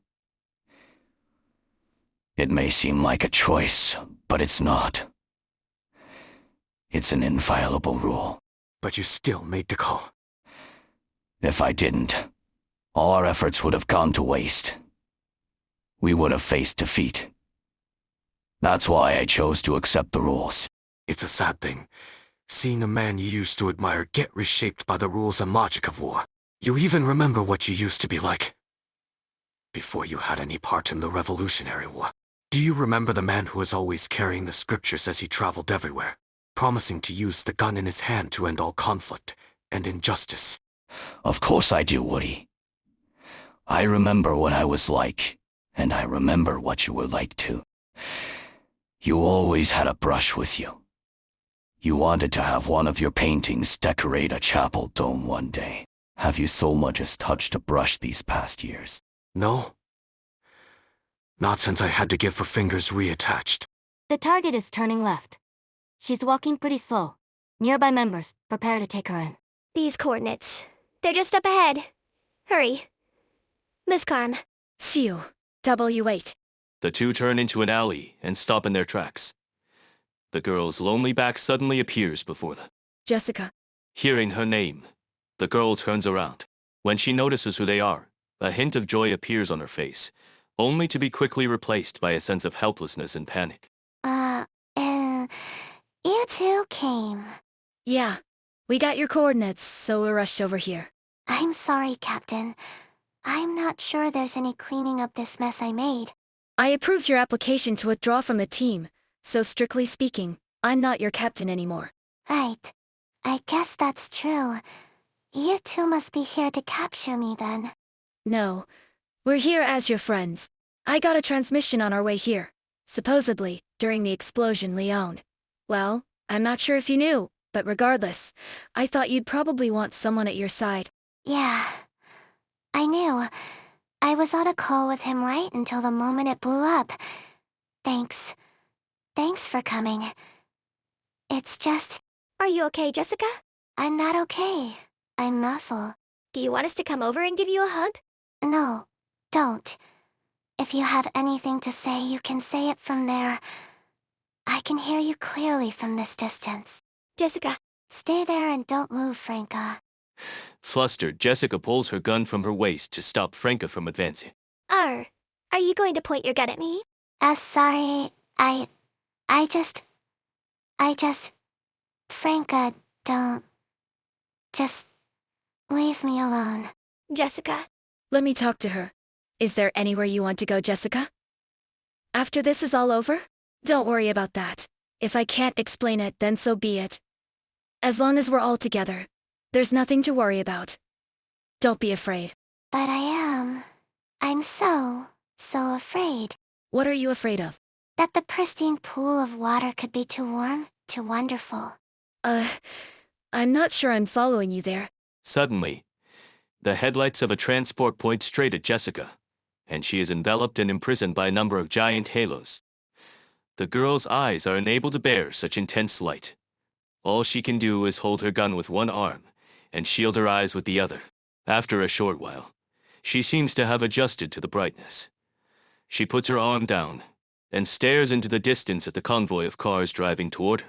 How's life treated you all these years? In my decades on the frontier, I kept my distance from crowds and wandered around alone a herd of Burtonipists. Why didn't you go back to the Holy City? Laterano has no place for me. So why didn't you want to go? Ain't nothing so unpleasant it can't be forgotten in Laterana. But most of the post died in that camp. Hardly anyone still remembers. But someone's gotta. Yet here you are, living the kind of peaceful life you say you reject. Day after day, year after year. But I ain't never forgot. I still remember them to this day. I've always known there would come a day when you can settle the score. I just never thought it would take so long. We've surrounded the target. Repeat, we've surrounded the target. Drop your weapon, Miss Brinley. Weapons. This is the end of the road. Look around you. There's nowhere to run. This charade is over. The snowstorm is only going to get stronger. Damn it. I was supposed to get off work early today and catch up on my beauty sleep. I do want to apologize to everybody again, but after everything I've said today, it would probably come across as disingenuous. Don't worry, you'll be fine. The company's making a huge ruckus out of this, but everyone here knows that nothing's going to happen to you. I heard about you not long after I joined the company, Miss Brinley. Everyone warned me not to get on your bad side, because your family has more lawyers than we've got mercs here today. Probably even more than you're thinking. See? You even realize it yourself. Worst case, you'll get maybe a year or two of jail time. Then you'll be released, and get to live the kind of life you want to again. Could you put down the amplifier? It's unnecessary at this distance. What? After I brought it all this way? I'm begging you. Shut up. Sure, if you've got a better idea for how to persuade him. It's fine, Liskar. You don't need to defend me. I know how everyone sees me, right? It seems like ever since I was a kid, I've never thought about the consequences before I did anything. Because no matter what, my family would take care of the mess. That's probably why I come off as selfish. But that's not how it's supposed to go. There's always a price. And when you make a hasty, rash decision, you have to bear the consequences. Jessica, you said you thought this all through when you asked to leave the team. No, I'm not talking about tonight. I'm talking about when I arrived at Fort Barron 7 years ago, when I first walked through those huge doors. At first, I only wanted to be a tester at the Equipment and Applied Technology department. I never imagined that one day I'd be standing on a real battlefield, pointing my weapon at a real person. Right, that's where the root of the problem lies. We often pick up our weapons without considering the price that needs to be paid. Take this little handgun, for example. I can hold it up with just 2 hands. I can pull the trigger with just 1 finger. I learned how to use it in less than a month. What's even more scary is that I'd need only a second to take somebody's life with it, but it would take me a lifetime to forget that 1 second. See, that's how foolish I was. Before I picked it up, I never even considered who I would point it at in the future. But I'd already fired my first shot, not fully thinking this through would be unforgivable. Have you thought it through then? Because you've been holding your gun up this whole time. Hell, you haven't lowered it for even a second. How arrogant. When did I ever say I came to settle a score with you? Are you telling me you're not stuck in the past? No. You're the one who's stuck. You lived to your 90s as a merc. Can you really adjust to any kind of life outside the battlefield? Woody, the reason I'm still unwilling to leave the battlefield is because war never ends. Columbia's war ended a long time ago. It did, but then Bolivar's war began right on its heels. Victoria's war may have calmed down for the moment, but there's no stopping the fallout it started. War is always here. It merely takes a break every now and then, before erupting somewhere else. Then why stay on the battlefield? To be continually baptized by the flames of war. Because if I can never end war, I have to settle for the next best thing. To hold its on-offs, a switch in my hands. That's why I started Black Steel. But can you really control it? I've tried plenty of times, and I paid a dear price. But I did it in the end. Was it worth it? Even if all I can manage is to put it on pause for a few seconds, That's more than enough time for countless people like you to pick up their brushes again. Then why can't you put what you're doing here on pause too? I'm sure a few seconds to breathe would be plenty for folks like me. Gasping for air. Sure beats getting pathetically run off to the frontier. Because Davistown is no battlefield. I can't put it down because this is the only thing I have left that still has power. All these years, I've thought of myself as something like a blank white symbol. The wealth, family, and influence it represents mean nothing. They have no use in the face of the problems I want to solve. But with this in my hand, at least I accomplished something. With this in my hand, at least I'm not a completely useless symbol. Nonsense. Captain? Jessica, it's been 5 years. In these 5 years, have you ever once thought about why I picked you as my assistant? Tears, but tears of weakness can't protect the people behind me. Tears don't imply weakness. The work we do at S is dirty, tiresome, and dangerous. No one does this kind of work just for the money. Only someone who's able to empathize with the pain of others can throw herself into a cause for a group of strangers, or a place she barely knows. Captain, just when I thought I was completely useless, you brought me into your team. That was the first time in my life I ever felt appreciated, and I still remember that feeling. To repay your trust, I would willingly brave hell and high water. But you shouldn't. You shouldn't walk that path.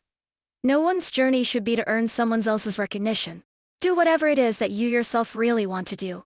Do what truly makes you happy. You don't need anybody's recognition except your own, deep in your heart. Captain, I really want to cry right now. Then cry.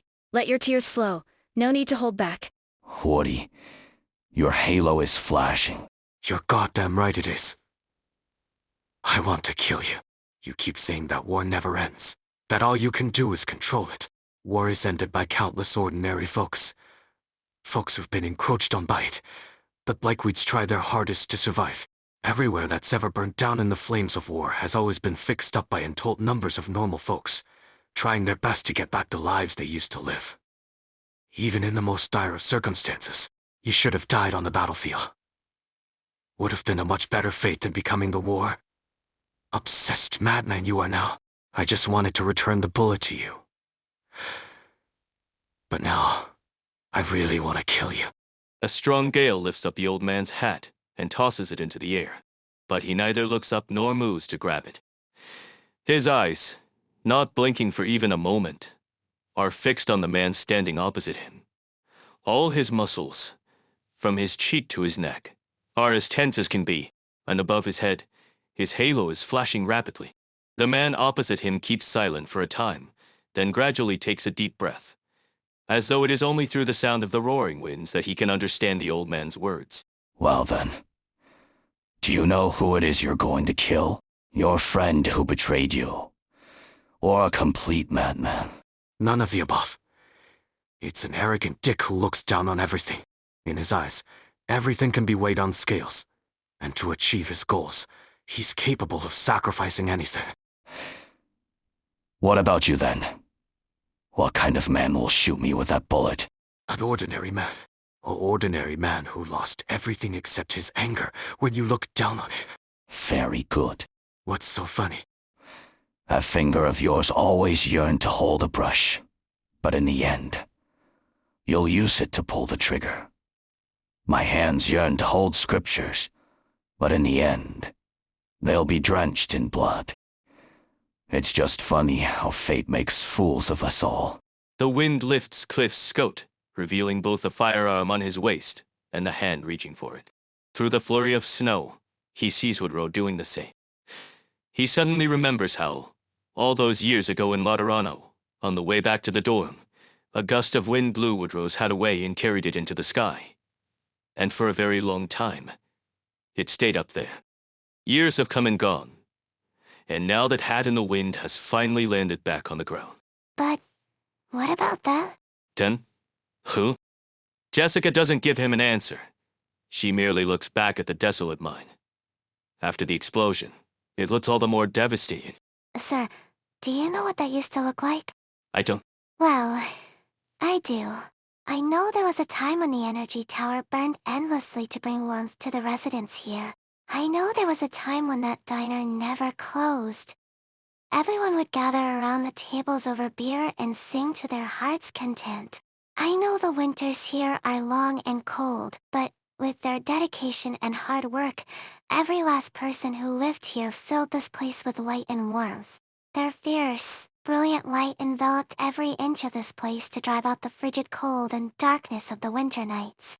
They turned their bustling, everyday life into burning red blood and injected it into this plate frozen by the long winter, giving it life and vitality. They were people whose path was uncertain, but insisted on walking it nonetheless. They were people who were cruelly tormented by life here, their necks bent under its weight. Even then, they lived here amid the snowstorm. They were people who shed tears, but no one ever noticed. My tears can't stand in for their sadness. The girl raises her gun, and through its sight she sees an array of faces. Some look confused, some disapproving, some stunned, some dazed. Some are chuckling, some are lamenting. But their faces are not important. They quickly enter the girl's eyes, and exit them just as fast, never stopping in her heart for a moment. Instead, a few other faces appear in her mind. The girl who prayed in the tent, the woman who scampered away in the snowfield, the old man who drew his gun in the dark night, the man who departed in flames. But my gun will cry for their sorrow. She raises her arm up high toward the sky and fires all her bullets in one go. As the snow thrashes through the air, the empty casings fall to the ground. Melting, the snow drifts away with their lingering heat. The gunshots reverberate in the air for a long time. Before silence returns to her surroundings, the girl's ears catch a faint, feeble sound. It's the sound of her tears smashing into the earth. Yunus. Sorry, Woody. I chose war. I chose never-ending war. My life is like a bullet. An explosion that can't be stopped. A siege and a defense with no end in sight. I contend war, but you can end me. Only when the last soldier fighting it falls, can the war finally end. Rupert. Now there's a name I haven't heard in a long time. Thanks, Woody, for still being willing to say that name. Aside from you, there's not a single person who remembers it. Goodbye. Cliff closes his eyes and waits for the bullet to tear his forehead apart. But before that, he hears a ringtone. He pulls out his communicator, takes a look, and chuckles. Then he puts it back into his pocket. What? The military. Don't worry about it. Well, Victoria. Nothing you need to worry about, Woody. Is it Columbia? Do it. Another war is about to start, isn't it? Where will it affect this time? A forewarning, perhaps. It's not set in stone. Give it to me. Woody, a lot of the things I have on here are just trivial. Every day matters to me. But to you, they'd be a whole new nightmare. Hand it over. If you insist, feast your eyes on them. Who'll take all this over once you're dead? Someone. There shouldn't be nobody else like you. He throws the communicator to the ground and shoots it full of holes. I can't kill you. This sin is yours to bear. Woodrow sets his gun down on the floor and raises his hands. Behind him, attracted by the sound of gunfire, a crowd of mercenaries surges into the area with frantic footsteps and moves to surround him. In the sky, the last few snowflakes of the night are fluttering down. Okay, guys, take me away. I'm ready. The girl holsters her firearm and lifts her hands above her head. Put your hands behind your back. Handcuffs don't feel as cold as I thought they would. Because I've been keeping them warm this whole time. Thank you. Can I have a word with you before we go? I should thank you too, sir. Thanks for listening to all that. It's fine. Before you, there was another guy who jabbered away just as much, if not more. I'm sure he'd be happy that you remembered what he said. Oh, you knew him too. He was a good kid. Hard to forget once you've met him. Goodbye, Jessica. The mercenary taps the girl's shoulder, raising a cloud of dust as the sun rises, and turns around to leave. As Jessica gazes at the floating dust under the sunlight, she suddenly realizes that the night has already passed. Likewise, the snowstorm had subsided at some point. She spread her arms, spread her heart, showed me that pretty face. And from that moment on, I found my dreams in her embrace. The war's over, Woody. You're free. You can go back to Laterano, to that small house your parents left you, and plant roses in the front porch. Then, you can find a chapel nearby, and paint them on its ceiling, so they can listen to the prayers of every visitor. That way, the sounds will drift you into a peaceful night of slumber. I found your gun in the warehouse, but not his. Bring it back with you. Where are you headed? I'll stay here. In Colombia. But the war's over. Woody. Hey, Woody. Are you alright? How long have I been out? 3 days. The kids got pretty tense when they saw me injured, so they went a little overboard. You banged your head on the staircase when they shoved you to the ground, and were out like a light. Where's Jessica? And the others? Don't worry, she's fine. And I've sent someone to escort Helen. My guess is she'll reach the casino unscathed in half a month. Then she'll launder all the money there before handing it to Sylvia, who's already waiting in the frontier. You aren't going to pursue them? I told you already. I only care about what's in the contract. The higher-ups asked me to tow the plate to the specified location and maintain order on the way. It doesn't say a thing about what happens off the plate, so I don't care either. I may be a cold-blooded monster, but even I don't like feeding on the flesh and blood of others. So, what are you gonna do with me? I have a mansion in southern Colombia. Got a great, big greenhouse. Wonderful place. You could change your name and enjoy your golden years there. I'll make all the arrangements. You ever lived there? Never. But that's what the real estate agent said. Thanks for the offer. But if there's one thing I know, it's you never trust a real estate agent. If you ain't turning me over to the courts, then I'm leaving. To find your friends. To find my family. Your gun's on my desk. The last convoy to the frontier is in half a month. You could. Go ahead. Take the call. Would you like some tea, sir? Thank you so much for coming all this way. Ah, thanks, Miss Brinley. Your family paid a lot of money to hire me, so naturally I'm at your beck and call. Robbing a bank is a serious crime. It's going to be tough to win this, isn't it? Depends on what outcome you're hoping for. If you don't mind prison, we can get you the shortest possible sentence in the most comfortable environment, and once you're released, your record will be clean. No one will even remember. We do this all the time. It's nothing difficult, so long as you can afford it. Okay, what else? Not a lot of people enjoy the sights of a prison cell. We have an alternate plan for you. You could stay home under house arrest, or even go on vacation at some villa with a great view. Under supervision, of course. Would that be difficult for you? Yes, but not especially so. If you don't want to spend a day in prison, and would rather go back to a normal life right away, like nothing ever happened, that would be quite difficult, but not impossible. In Colombia, aren't most criminals sent to the frontier instead of prison? Don't worry, Miss Brinley. With us on the case, things won't get nearly that dire. No, I'm saying that's what I want. What? I should be out there. I broke the law, and that's the price I should pay. And you expect me to tell that to your father? Personally speaking, that's probably the most difficult thing you could ask of me. No, the most difficult thing would be to try and stop me, because that's outright impossible. You're pretty determined. You're right, I am. More than I've ever been. Not taking the call. I've never told anyone, but I hate phone calls. Load them. I can tell. With that frown, you could hold a piece of paper between your eyebrows. Is it that obvious? Yeah. But yes, every time my phone rings, I have to suppress the urge to draw my gun and shoot the damn thing. I've thought about it so so many times, but every time I've managed to swallow it and answer. It's just a phone. Try spending 2 months with it on the battlefield. It changes everything. You're on call from sundown to sunup.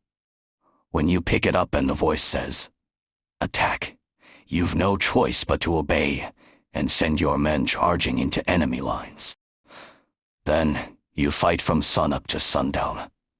You bring back everyone you have left, but before you even have time to catch a breather, the phone rings again.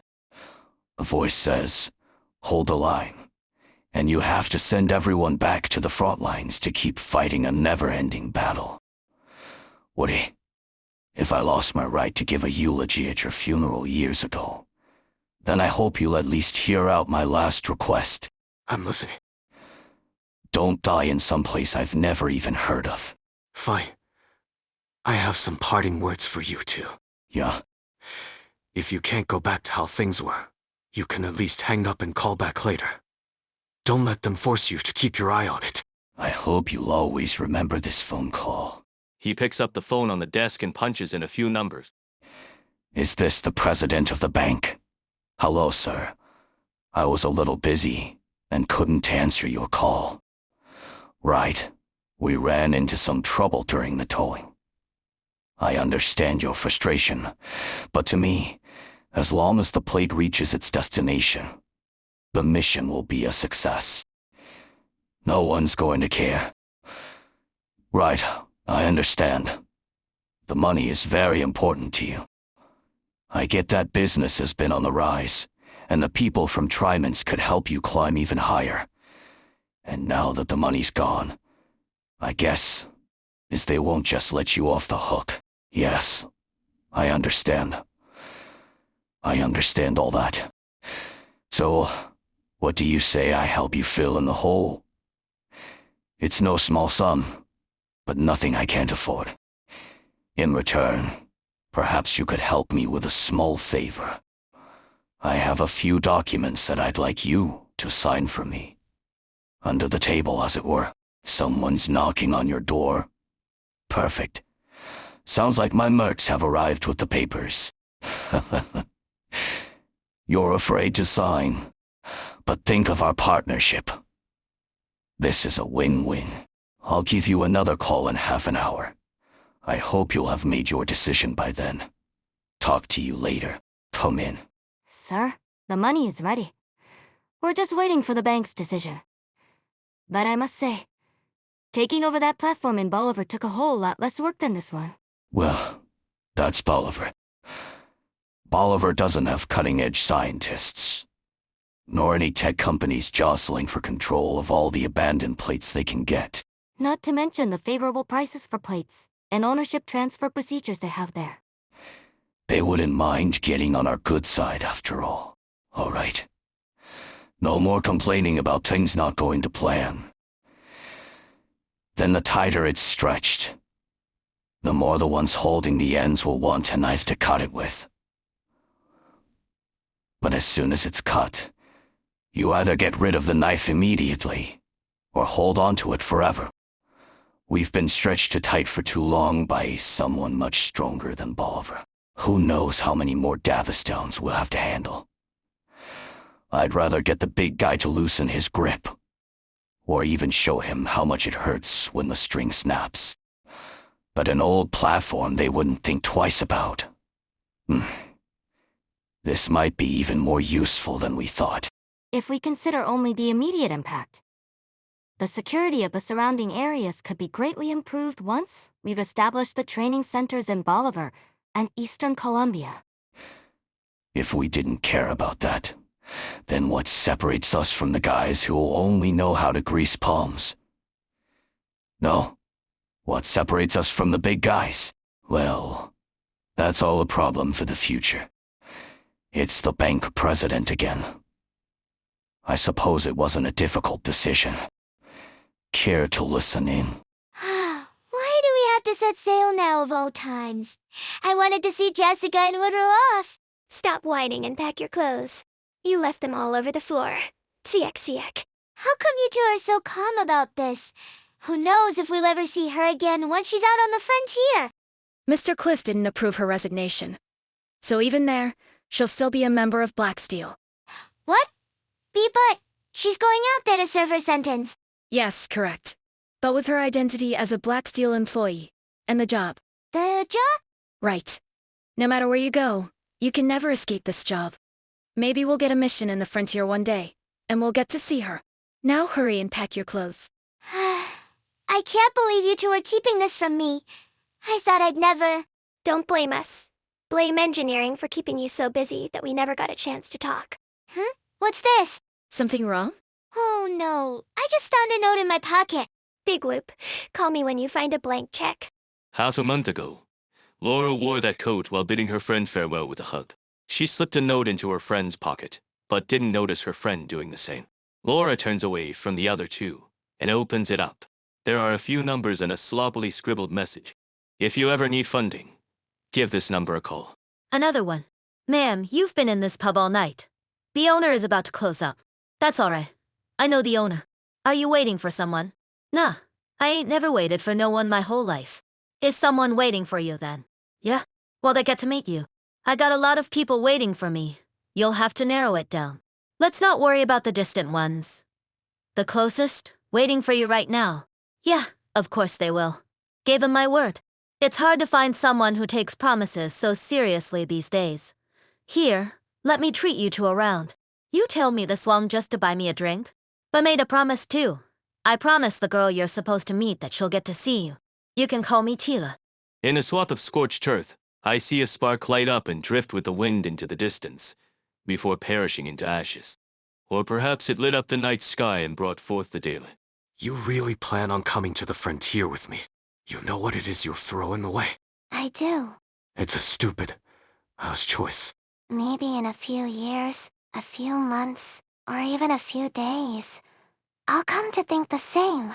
But I can only decide with the heart I have now. If I think it's worth a shot, there's no reason for me not to act.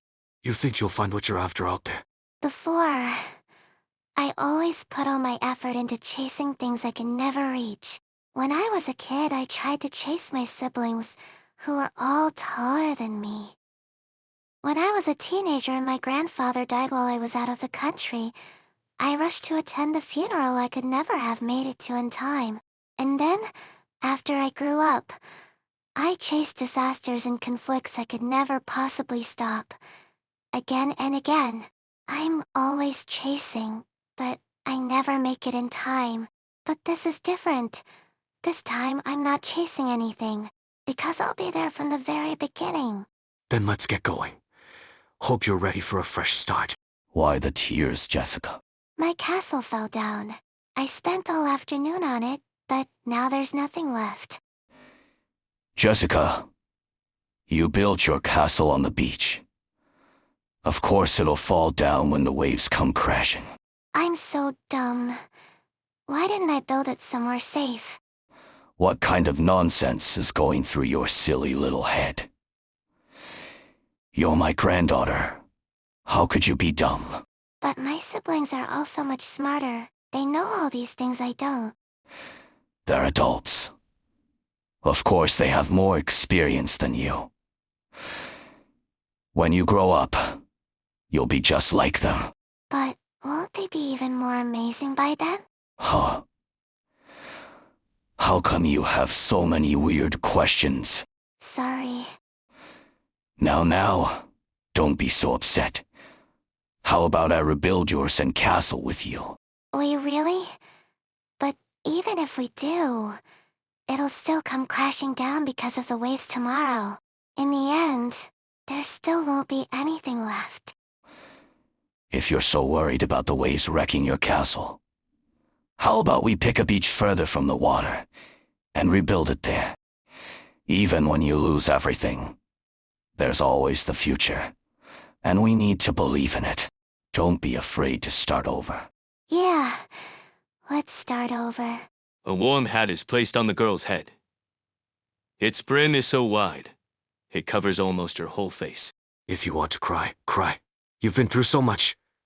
Must be tough to bear. I'm not. Ain't nothing to be ashamed of, Jessica. New loves always start in tears. It's the very first step toward breathing. After a long silence, a sob can be heard from under the hat. The old man doesn't look down. Instead, he turns his gaze to the far end of the snowfield. The sky beyond the horizon is dyed red by the dawn clouds, and its bright light reflects off the crystal-clear snow. The vermilion hue stings his eyes with a sharp pain, and his tears begin to well up.